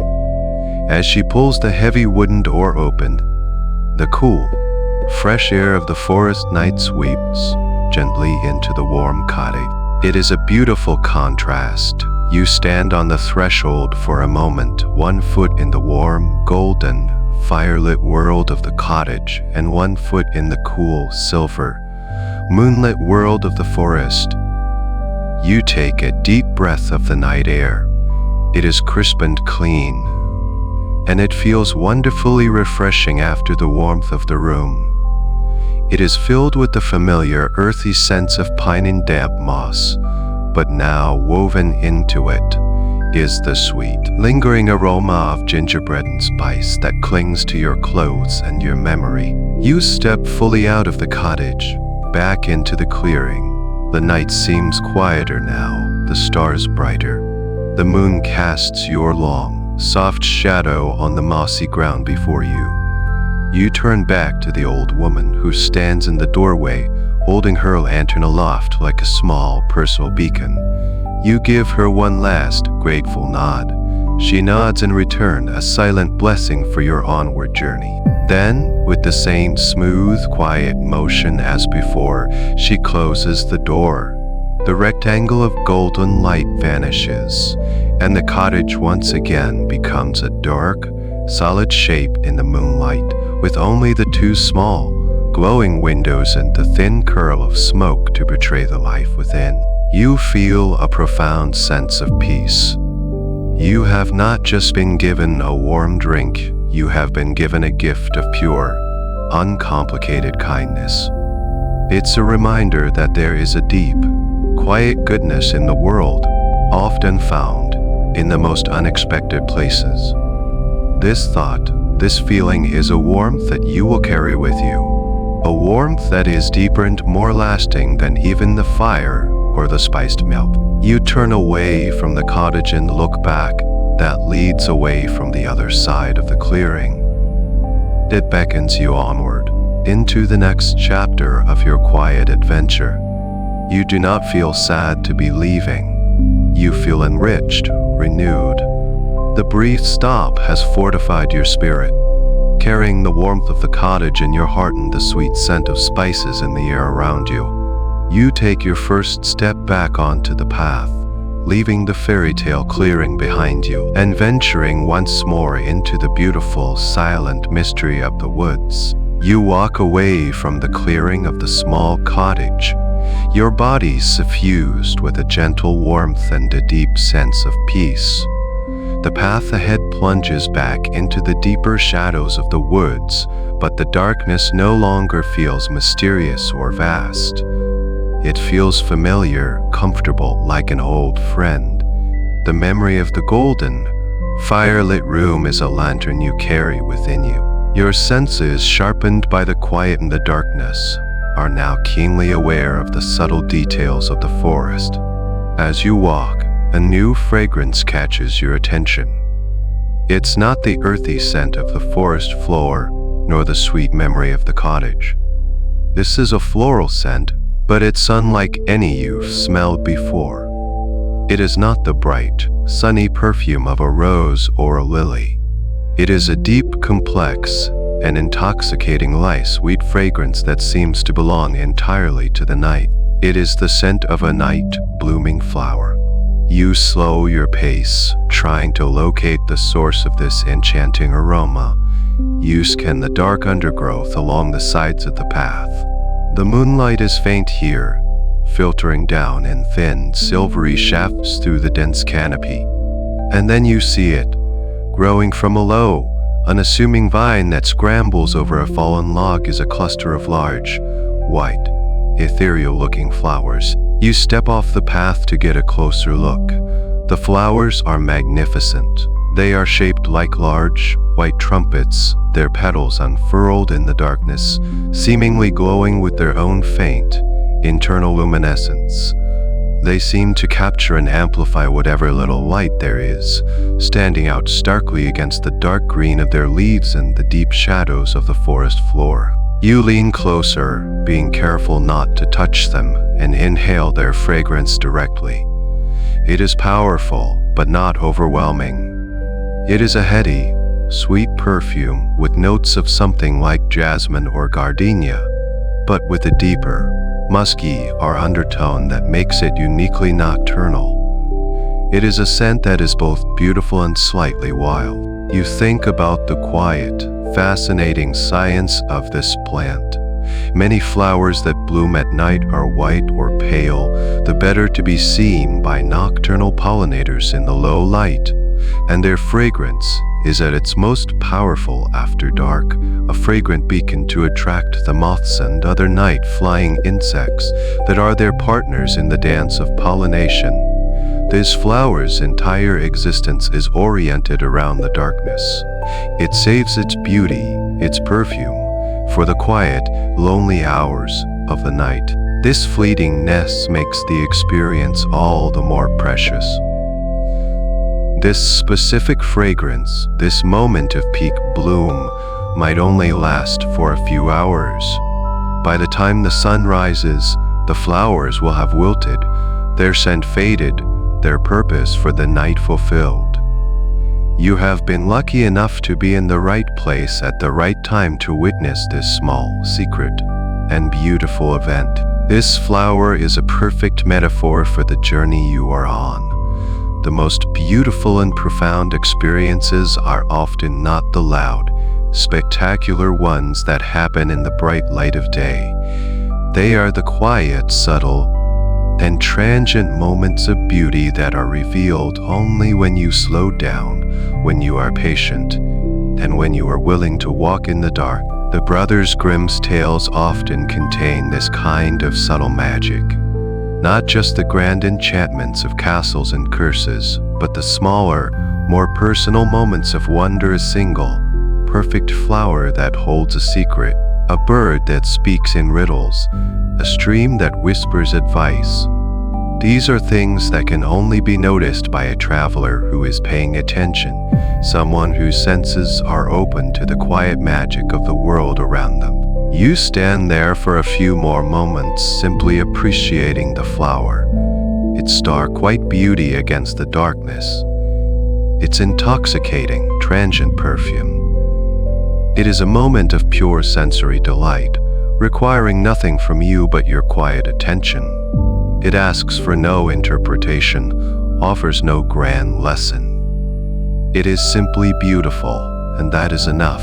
Feeling a sense of quiet gratitude for this serendipitous discovery, you carefully step back onto the path. As you walk away, the beautiful, sweet fragrance of the night blooming flower follows you for a while, a fragrant ghost in the air, before it gently fades, leaving you with nothing but the beautiful memory and the cool, clean scent of the forest once more. The path ahead dips into a small, shallow hollow where moisture has collected. The ground here is no longer firm and dry, but soft and muddy. A thin layer of mist hangs low over the ground, swirling gently around your ankles as you walk. The air is cool and damp. You slow your pace, choosing your steps carefully to avoid the deeper, more liquid patches of mud. The moonlight, filtering down through the trees, catches the wet surface of the path, making it gleam with a dark, silvery sheen. And on this gleaming, receptive surface, a new story is written. It is a story told in footprints. You stop and crouch down, looking closely at the soft earth. The mud has perfectly preserved the tracks of the forest's other inhabitants, the quiet nocturnal travelers who use this same path. It's a silent registry of the night's activity, a guest book for the unseen. The first set of tracks you notice is delicate, undelicate. It's a pair of two-toed, heart-shaped prints, sharpened clear in the mud. You recognize them immediately as the tracks of a deer. You can picture the creature that made them a graceful, cautious roe deer, stepping silently through the woods. Its large, dark eyes alert, its ears swiveling to catch the faintest sound. The tracks are fresh. The edges are still sharp, not yet softened by time or the elements. A silent, ghostly presence just ahead of you on the path. A little further on, you see a different set of prints. These are smaller, more like a dog's, but daintier. The prints show for toes and the clear impression of claws, and they travel in a neat straight line, one foot placed almost directly in front of the other. This is the efficient, purposeful track of a red fox. You can imagine it trotting briskly along the path, its bushy tail held low, its sharp nose twitching as it reads the complex library of scents in the air. The fox is on its nightly patrol, a clever, resourceful hunter moving through its territory. And then you see a third set of tracks, almost invisible unless you are looking for them. They are tiny and scattered, a chaotic jumble of smaller prints. They belong to a much smaller creature, perhaps a wood mouse or a vole, scurrying from the shelter of one root to another. And alongside them, the much larger, distinctive tracks of a rabbit or hare, two small front paw prints, followed by two long, powerful back paw prints. You can almost see the hopping motion in the pattern they leave behind. It's a fascinating, humbling realization. You are not, and have never been, alone on this path. You are just one of many travelers in this forest. Your own simple, human footprints, a temporary addition to this complex tapestry of nocturnal life. The forest, which seemed so quiet and still, is actually a busy thoroughfare, a network of unseen highways and byways and byways and byways, and this small patch of mud is a page from the forest's diary. It's a more direct and honest form of storytelling than any human book. There is no narrator, no embellishment. There is only the simple, physical evidence of presence. The deer was here, the fox was here, the rabbit was here. This is a cold, sensory fact, but it sparks the imagination. It makes you wonder, did they see each other? Was the fox hunting the rabbit? Was the deer just peacefully browsing on the leaves of a low-hanging branch? The tracks tell you who was here, but they leave the why and the what happened to your imagination. It connects you to the world of the Grimm's tales in a very practical way. Animals and their stories are not just background decoration, they are often central characters. They are helpers, messengers, tricksters, and wise counselors. The storytellers who created these tales lived in close proximity to these animals. They knew their habits, their sounds, and their tracks. A track in the mud was not just a sign of an animal, it was a character entering the story. You stand up, feeling a renewed sense of connection to the living, breathing world around you. You are a guest in a very busy and ancient house.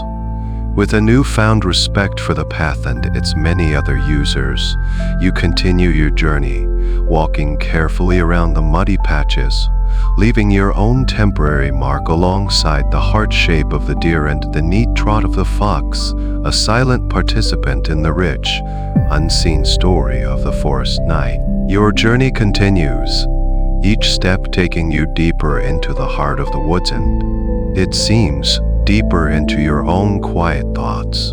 The cumulative effect of the night's experiences, the ancient oak, the firefly ballet, the kindness of the old woman, the secret blooming of the flower has created a unique and powerful atmosphere. The forest no longer feels like just a collection of trees and animals. It feels alive with a personality, a spirit.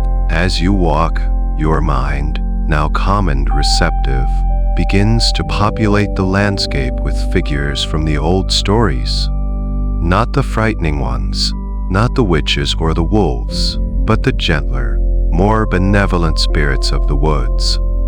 The atmosphere of this place feels so thick with history and magic that the line between the real and the imagined begins to blur in the most pleasant, dreamlike way. You look at a particularly large, moss-covered boulder by the side of the path, and it's easy to imagine it as the sleeping form of a gentle forest giant, its slow, stony breaths indistinguishable from the whisper of the wind. You see a gnarled, twisted hawthorn tree, its branches reaching out like wizened arms, and you can almost picture a friendly gnome, a witch-tail man peeking out from behind its trunk, his long white beard tangled with leaves and his eyes twinkling with ancient mischief. These aren't frightening thoughts. They are comforting. They are the personification of the forest's gentle, protective spirit. This way of seeing the world, of animating the landscape with spirits and personalities, is a very old human habit. It's a way of forming a relationship with the natural world, of seeing it not as an inanimate resource, but as a community of living, sentient beings. The scientific term for this is animism, the belief that all objects, places, and creatures possess a distinct spiritual essence. But tonight, it doesn't feel like a belief system. It feels like a direct, sensory experience. The wind rustles the leaves high above you, and in the soft, sibilant sound, you can almost hear the whispered secrets of dryads, the tree spirits of Greek myth, their German cousins. They are murmuring the news of the forest, a conversation that is ancient and eternal. A flash of white in the darkness could just be a barn owl gliding silently between the trees, but in your current state of mind, it could also be the fleeting glimpse of a will as a gentle forest spirit from Slavic folklore, dancing in a moonlit glade. You remember that the stories collected by the Brothers Grimm are the final, literary versions of tales that existed for centuries as oral traditions. And in those older pre-Christian versions, the lines were often blurred. The old woman in the cottage might not have been just a kind hermit. She might have been the spirit of the forest herself, Frau Hall, a powerful, pre-Christian goddess of the hearth, the home, and the wild. This thought doesn't diminish the reality of your experience with her, it deepens it, placing it within a much larger, more ancient narrative. This way of thinking is incredibly peaceful. It transforms your walk from a simple, physical act into a rich, imaginative journey. Every rock, every tree, every sound becomes part of a larger, living story. The forest becomes a place not of emptiness and shadow, but of hidden life and gentle magic. You wonder if this is the state of mind that allowed the old storytellers to create their tales. Perhaps they didn't see themselves as making up stories. Perhaps they saw themselves as simply describing the world as they experienced it, a world that was alive, intelligent, and filled with a rich cast of non-human characters. The stories were a way of codifying their rules of engagement with this magical world. Be kind to the old woman. Respect the ancient trees. Listen to the animals, and the forest will be kind to you in return. You feel a profound sense of companionship. You are walking with the unseen. The rustle in the undergrowth is not a threat, but a curious wood sprite watching you pass. The hoot of the owl is not just a territorial call, but a friendly greeting. The forest has become a welcoming, populated place, a safe and enchanted kingdom. Your eyelids feel heavy. Your thoughts are becoming more dreamlike, drifting easily between the real and the imagined. The path ahead seems to be leading you not just through a physical forest, but through the landscape of folklore itself. And it is the safest, most peaceful place you can imagine. The forest landscape begins to change around you. The dense, dark canopy of pine and ancient oak starts to thin, and the character of the trees themselves shifts. The path leads you into a grove of silver birches. It's like stepping into another realm, a different world entirely. The change is breathtaking. The air here seems lighter, the darkness less profound. The slender, elegant trunks of the birch trees are a startling, luminous white in the moonlight. They seem to gather the faint, silvery light and reflect it, creating a gentle, ambient glow throughout the grove. After the deep shadows of the pine forest, it feels like you are walking through a hall of pale, silent pillars. You reach out and touch the bark of one of the trees. It is unlike the rough, rugged bark of the oak. The birch bark is smooth, cool, and feels almost like paper to the touch. It peels away in thin, horizontal strips, revealing a warmer, pinkish-brown layer underneath. This peeling bark, you recall, is a distinctive feature of the birch, a constant, gentle shedding of its outer skin. In some cultures, this bark was a precious resource, used as a surface for writing, a material for canoe, or a potent fire starter due to its oil content. It is a tree that offers its gifts freely. The trunks are not thick and imposing. They are slender and graceful, many of them growing in gentle, arching curves. They look like dancers, frozen in a moment of elegant motion. Their branches are fine and delicate, creating a lacy, intricate canopy far above you. The leaves are small and heart-shaped, and when the breeze stirs, they tremble and flutter, creating a soft, delicate, whispering sound, a higher, more delicate note than the rustle of the oak leaf. The ground in the birch grove is different too. It's not the dark, rich soil of the deeper woods. The earth here is lighter, and it is carpeted not with thick moss, but with a soft, springy layer of grass and a scattering of tiny, white wildflowers that seem to echo the pale trunks of the trees. The entire atmosphere of the birch grove is one of lightness, of grace, of a gentle, feminine energy. If the oak forest was a wise, old king, this birch grove is an enchanting, graceful queen. In many Northern European cultures, the birch tree is a symbol of new beginnings, of hope, and of purity.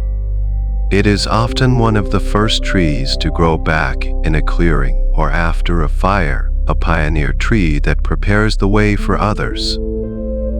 This feels like a fitting place to be as the night deepens and your journey nears its quiet conclusion.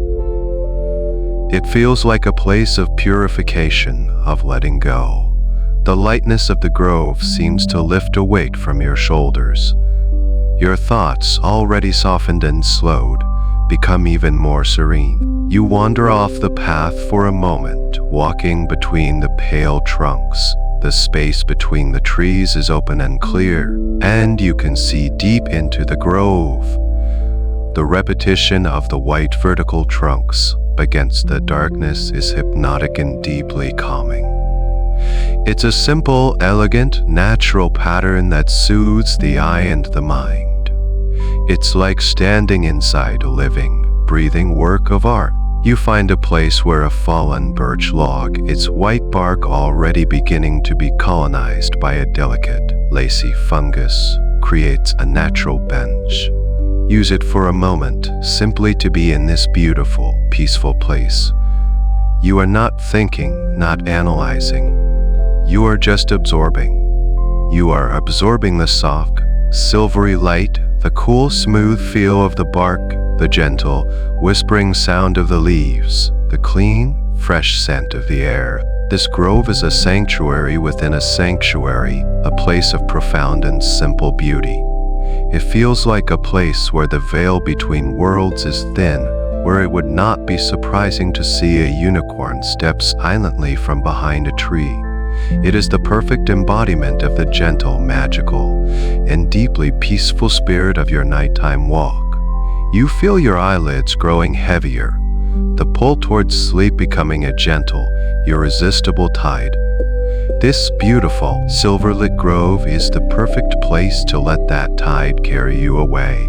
You have been resting on the fallen log in the silver birch grove for some time, lost in a state of deep, peaceful reverie. The world has been a beautiful, static painting of white trunks and dark shadows.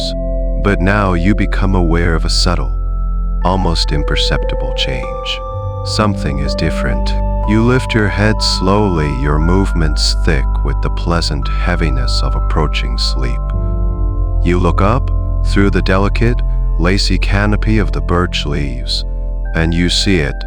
The sky is no longer the pure, inky black of deep night. Along the eastern horizon, just visible through a gap in the forest, the darkness has begun to soften. It is no longer a solid, absolute black, but has faded to a deep, rich, velvety indigo. It's the first faint, almost shy announcement that the night is ending. The stars that were so brilliant and sharp just a short while ago now seem a little softer, a little less piercing, as if a thin veil has been drawn across them. The moon, now lower in the sky, has lost its hard, silver edge and seems to be melting into the growing light. This is not the dawn, not yet. This is the magical, transitional time that comes before it. The blue hour is a time of profound stillness and quiet anticipation. The world seems to be holding its breath, poised between the dream state of the night and the awakening of the day. You feel a sense of profound peace watching this slow, silent transformation. There is no rush. The change is happening on a grand, cosmic scale, unhurried and inevitable. It's a powerful reminder of the great, reliable rhythms of the universe. The sun will rise, the day will come. It is a promise that has been kept every single day for billions of years. There is a deep, primal comfort in this certainty. The quality of the light in the birch grove begins to change. The stark, high-contrast world of black and white, created by the moonlight, begins to soften. The shadows are no longer so deep and absolute. A soft, diffuse, bluish light begins to permeate the entire space, revealing details that were hidden before. You can now see the subtle shades of green in the moss on the fallen log, the delicate veins in a birch leaf, the texture of the slowly, gently regaining its color. You think about how this moment must have felt to people in the past, before the age of electric light. The coming of the dawn was not just a beautiful sight, it was a profound relief. It meant the end of the long, dark, and potentially dangerous night. It meant the return of warmth, of safety, of the ability to work and to travel. The first hint of light on the horizon was a symbol of hope, of renewal, of another day granted. You can feel a faint ancestral echo of that relief and gratitude in your own heart. You remain seated, a silent witness to this grand, silent spectacle. There is nothing for you to do but watch. This is a moment that asks for nothing but your quiet presence. The slow, inexorable fading of the night is incredibly soothing. It feels like a visual representation of your own journey into sleep. The sharp, clear thoughts of wakefulness are fading, being replaced by the soft, diffuse, blue-hued world of dream. The air itself seems to be changing. It feels even more still, if that were possible. The nocturnal creatures of the forest have likely retreated to their dens and burrows, their night's activities complete. The diurnal creatures, the birds and the squirrels, have not yet begun to stir. This is the quietest moment of the entire 24-hour cycle. A brief, peaceful pause between the two worlds of night and day. You let your eyelids droop. You can still see the changing light through your lashes, a soft, blurry, beautiful watercolor of blues and purples. You are not fighting the urge to sleep. You are welcoming it. The coming of the dawn is a gentle, natural permission to finally let go, to surrender to the rest your body and mind have been craving. The long, beautiful night is ending, and a deep, peaceful sleep is beginning. You rise from the fallen birch log, your body feeling heavy and deeply relaxed. The sky continues its slow, majestic transformation, the deep indigo now softening into a lighter, more ethereal shade of violet and periwinkle blue. Your journey through the forest is nearing its end, and you feel a sense of quiet completion. You step back onto the path, which is now more clearly visible in the growing pre-dawn light. As you walk out of the silver birch grove and back into a more mixed part of the forest, you notice a new phenomenon beginning. A thin, delicate layer of mist is rising from the forest floor. It is not a thick, obscuring fog. It is a gentle, luminous vapor, a soft, white breath exhaled by the earth itself. It rises from the damp soil, from the mossy patches, and from the low-lying hollows. It's a beautiful and magical sight. The forest floor, which was just moments ago becoming clearer, is now being softly veiled again. This mist is a result of a simple, beautiful piece of physics. The earth, which has retained some of the previous day's warmth, is now warmer than the air above it, which has cooled throughout the long night. As the cool air touches the warm, moist ground, the water vapor in the air condenses into these tiny, visible droplets, creating mist. It's a sign of the changing of the guard, a physical manifestation of the temperature difference between the departing night and the approaching day. The mist is not high. It clings to the ground, rising only to your knees, perhaps your waist in the lower areas. It pools in the dips and hollows, creating the illusion of soft, white lakes and rivers. It swirls gently around the bases of the great trees, making them look as though they are floating on a cloud. It drifts lazily across the path in front of you, a soft, silent, ethereal river that you must wade through. As you walk into it, you feel its coolness and its dampness on your skin.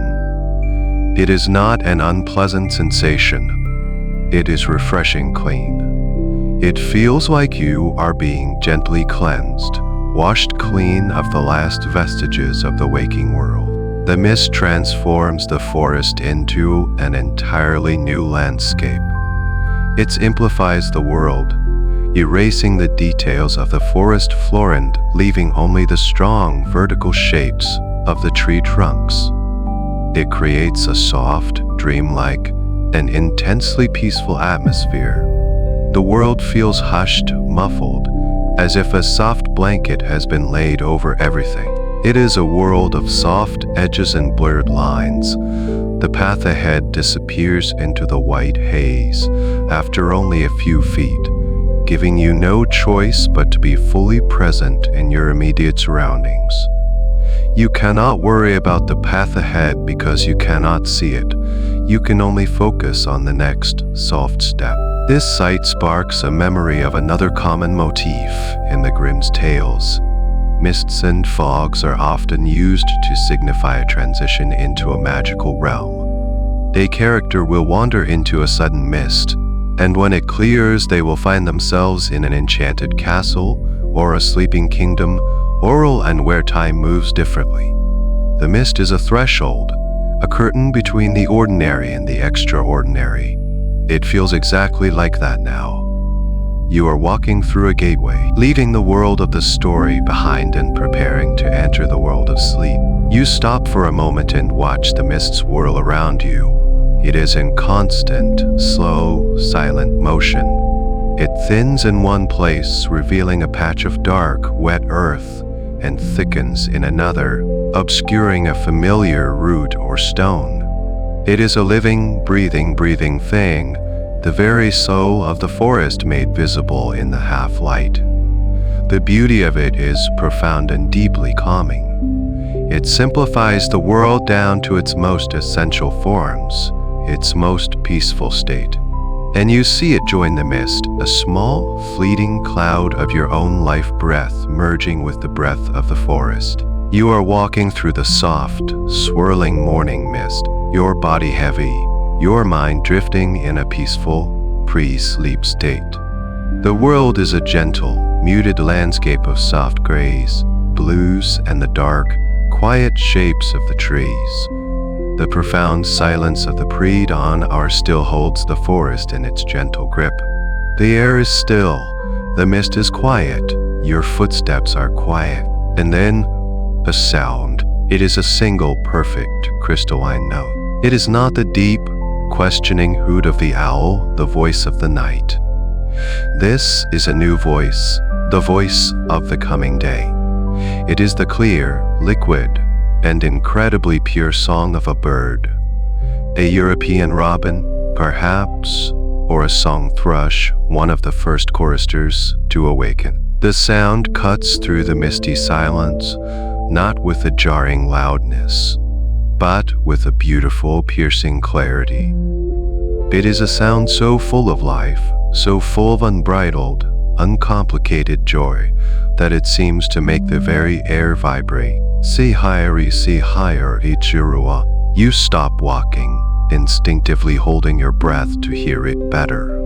The single bird sings its short, beautiful phrase again, a declaration that the night is over and it has survived. It is the first note in a symphony that has not yet begun. For a few moments, there is only this one, brave, solitary voice. The sound is a stark and beautiful contrast to the visual world around you. The landscape is all soft edges, muted colors, and gentle haze. The sound, by contrast, is all sharp, clear, brilliant points of music. It's like a sprinkle of diamonds on a bed of soft, gray velvet. You think about the incredible science of this moment. A bird's song is one of the most complex vocalizations in the animal kingdom. And this dawn chorus, which is about to begin, is a fascinating biological phenomenon. Birds sing most vigorously at dawn for several reasons. The still, cool air allows the sound to travel further. It's a way for them to re-establish their territories after the night. And it's a signal to potential mates that they are strong and healthy, having made it through the darkness. It is a song of triumph, of life, of continuity. And then another bird answers. From a different part of the forest, a second voice joins in, singing a slightly different tune. Then a third, and a fourth. The silence is not broken, it is being filled. The single beautiful note is becoming a chord, then a phrase, then a complex, interwoven piece of music. The dawn chorus is beginning. You close your eyes the better to focus on the sound. You can distinguish the different voices, the different melodies. There is the rich, fluting song of a blackbird, the quick, cheerful, repetitive chant of a chaffinch, the sweet, high-pitched warble of a wren. Each bird has its own unique song, its own part to play in the orchestra, but they are not competing. They're singing together, their voices layering and blending to create a soundscape of incredible richness and beauty. This is the true sound of the morning, the natural, ancient alarm clock of the world. It is a sound of pure, unadulterated optimism. It is the sound of a new day, a fresh start, a clean slate. In the stories the Grimms collected, birds are often messengers.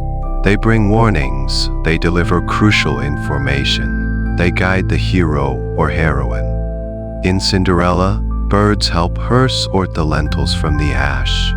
In the juniper tree, a bird sings the story of a terrible crime, bringing truth to light. The song of a bird is a message of truth, of hope, of the natural order reasserting itself. Listening to this beautiful, rising chorus, you feel a gentle wave of that same optimism wash over you. The music is incredibly soothing, a final, beautiful lullaby to guide you into sleep. It is simply there, a beautiful, benevolent presence. It is the perfect soundtrack for the final moments of your journey. You let the complex, joyful, and deeply peaceful music wash over you, through you, carrying you on its gentle, melodic currents toward the soft, quiet shore of your own waiting bed. Your long walk through the fairy tale forest is coming to its gentle end.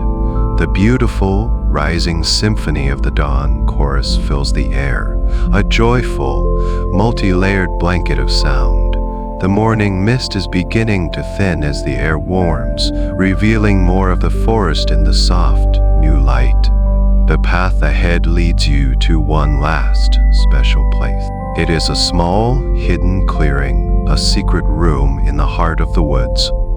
It is not empty, but is filled with a soft, inviting bed. This is not a man-made bed with sheets and pillows. It is a bed made by the forest itself. Over the centuries, the wind and the rain have created a shallow, sheltered depression in the earth here, and it has been filled, season after season, with a deep, thick mattress of fallen pine needles and dry leaves. The surface is not rough or dirty. It is a soft, dry, springy carpet of reddish brown and gold, and growing in thick, lush patches all around, and within it is a deep green moss, as soft and plush as the most expensive velvet.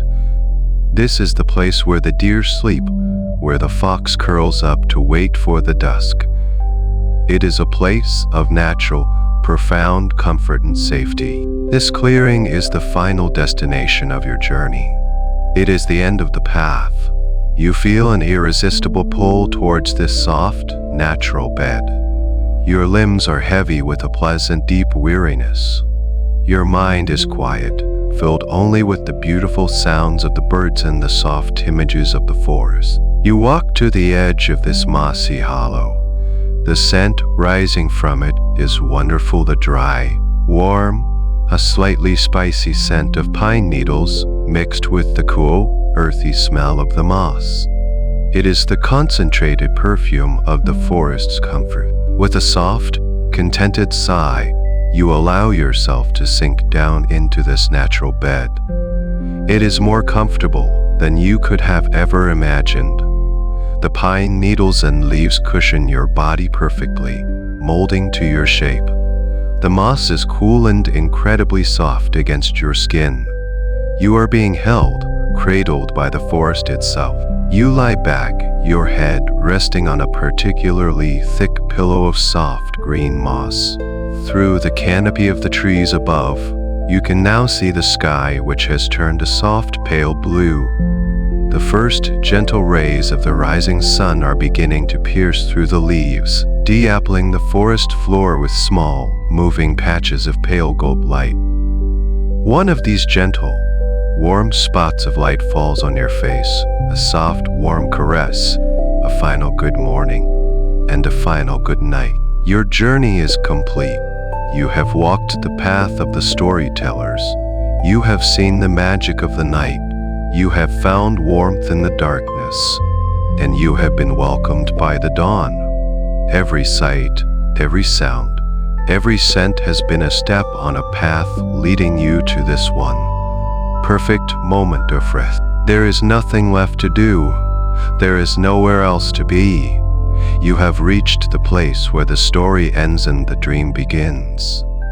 The gentle sounds of the forest, the birdsong, the rustling leaves become the very fabric of your descending sleep. Your eyelids, as heavy as stones, finally close. You are safe. You are comfortable. You are at peace. You are home. And so, your journey through the forest comes to its soft and gentle close.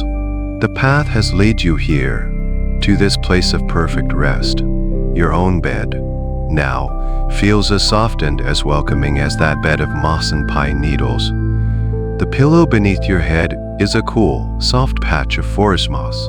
The blanket that covers you is as warm and as safe as the fire in the hermit's cottage. Let the sounds of the forest fade into the quiet of your room.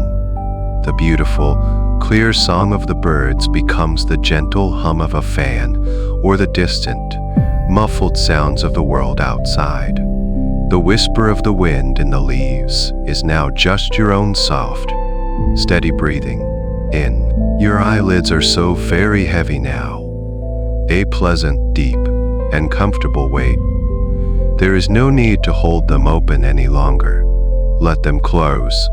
Let the darkness behind your eyes be as soft and as peaceful as the forest night. The path ahead of you now is the path into your own dreams. It is a safe path, a quiet path. You can let go of the story now. Let go of the forest. Let go of my voice. Your body knows what to do. It knows how to sink deeper and deeper into a state of profound and restorative sleep. The journey is over. It is time to rest. Rest now. Good night.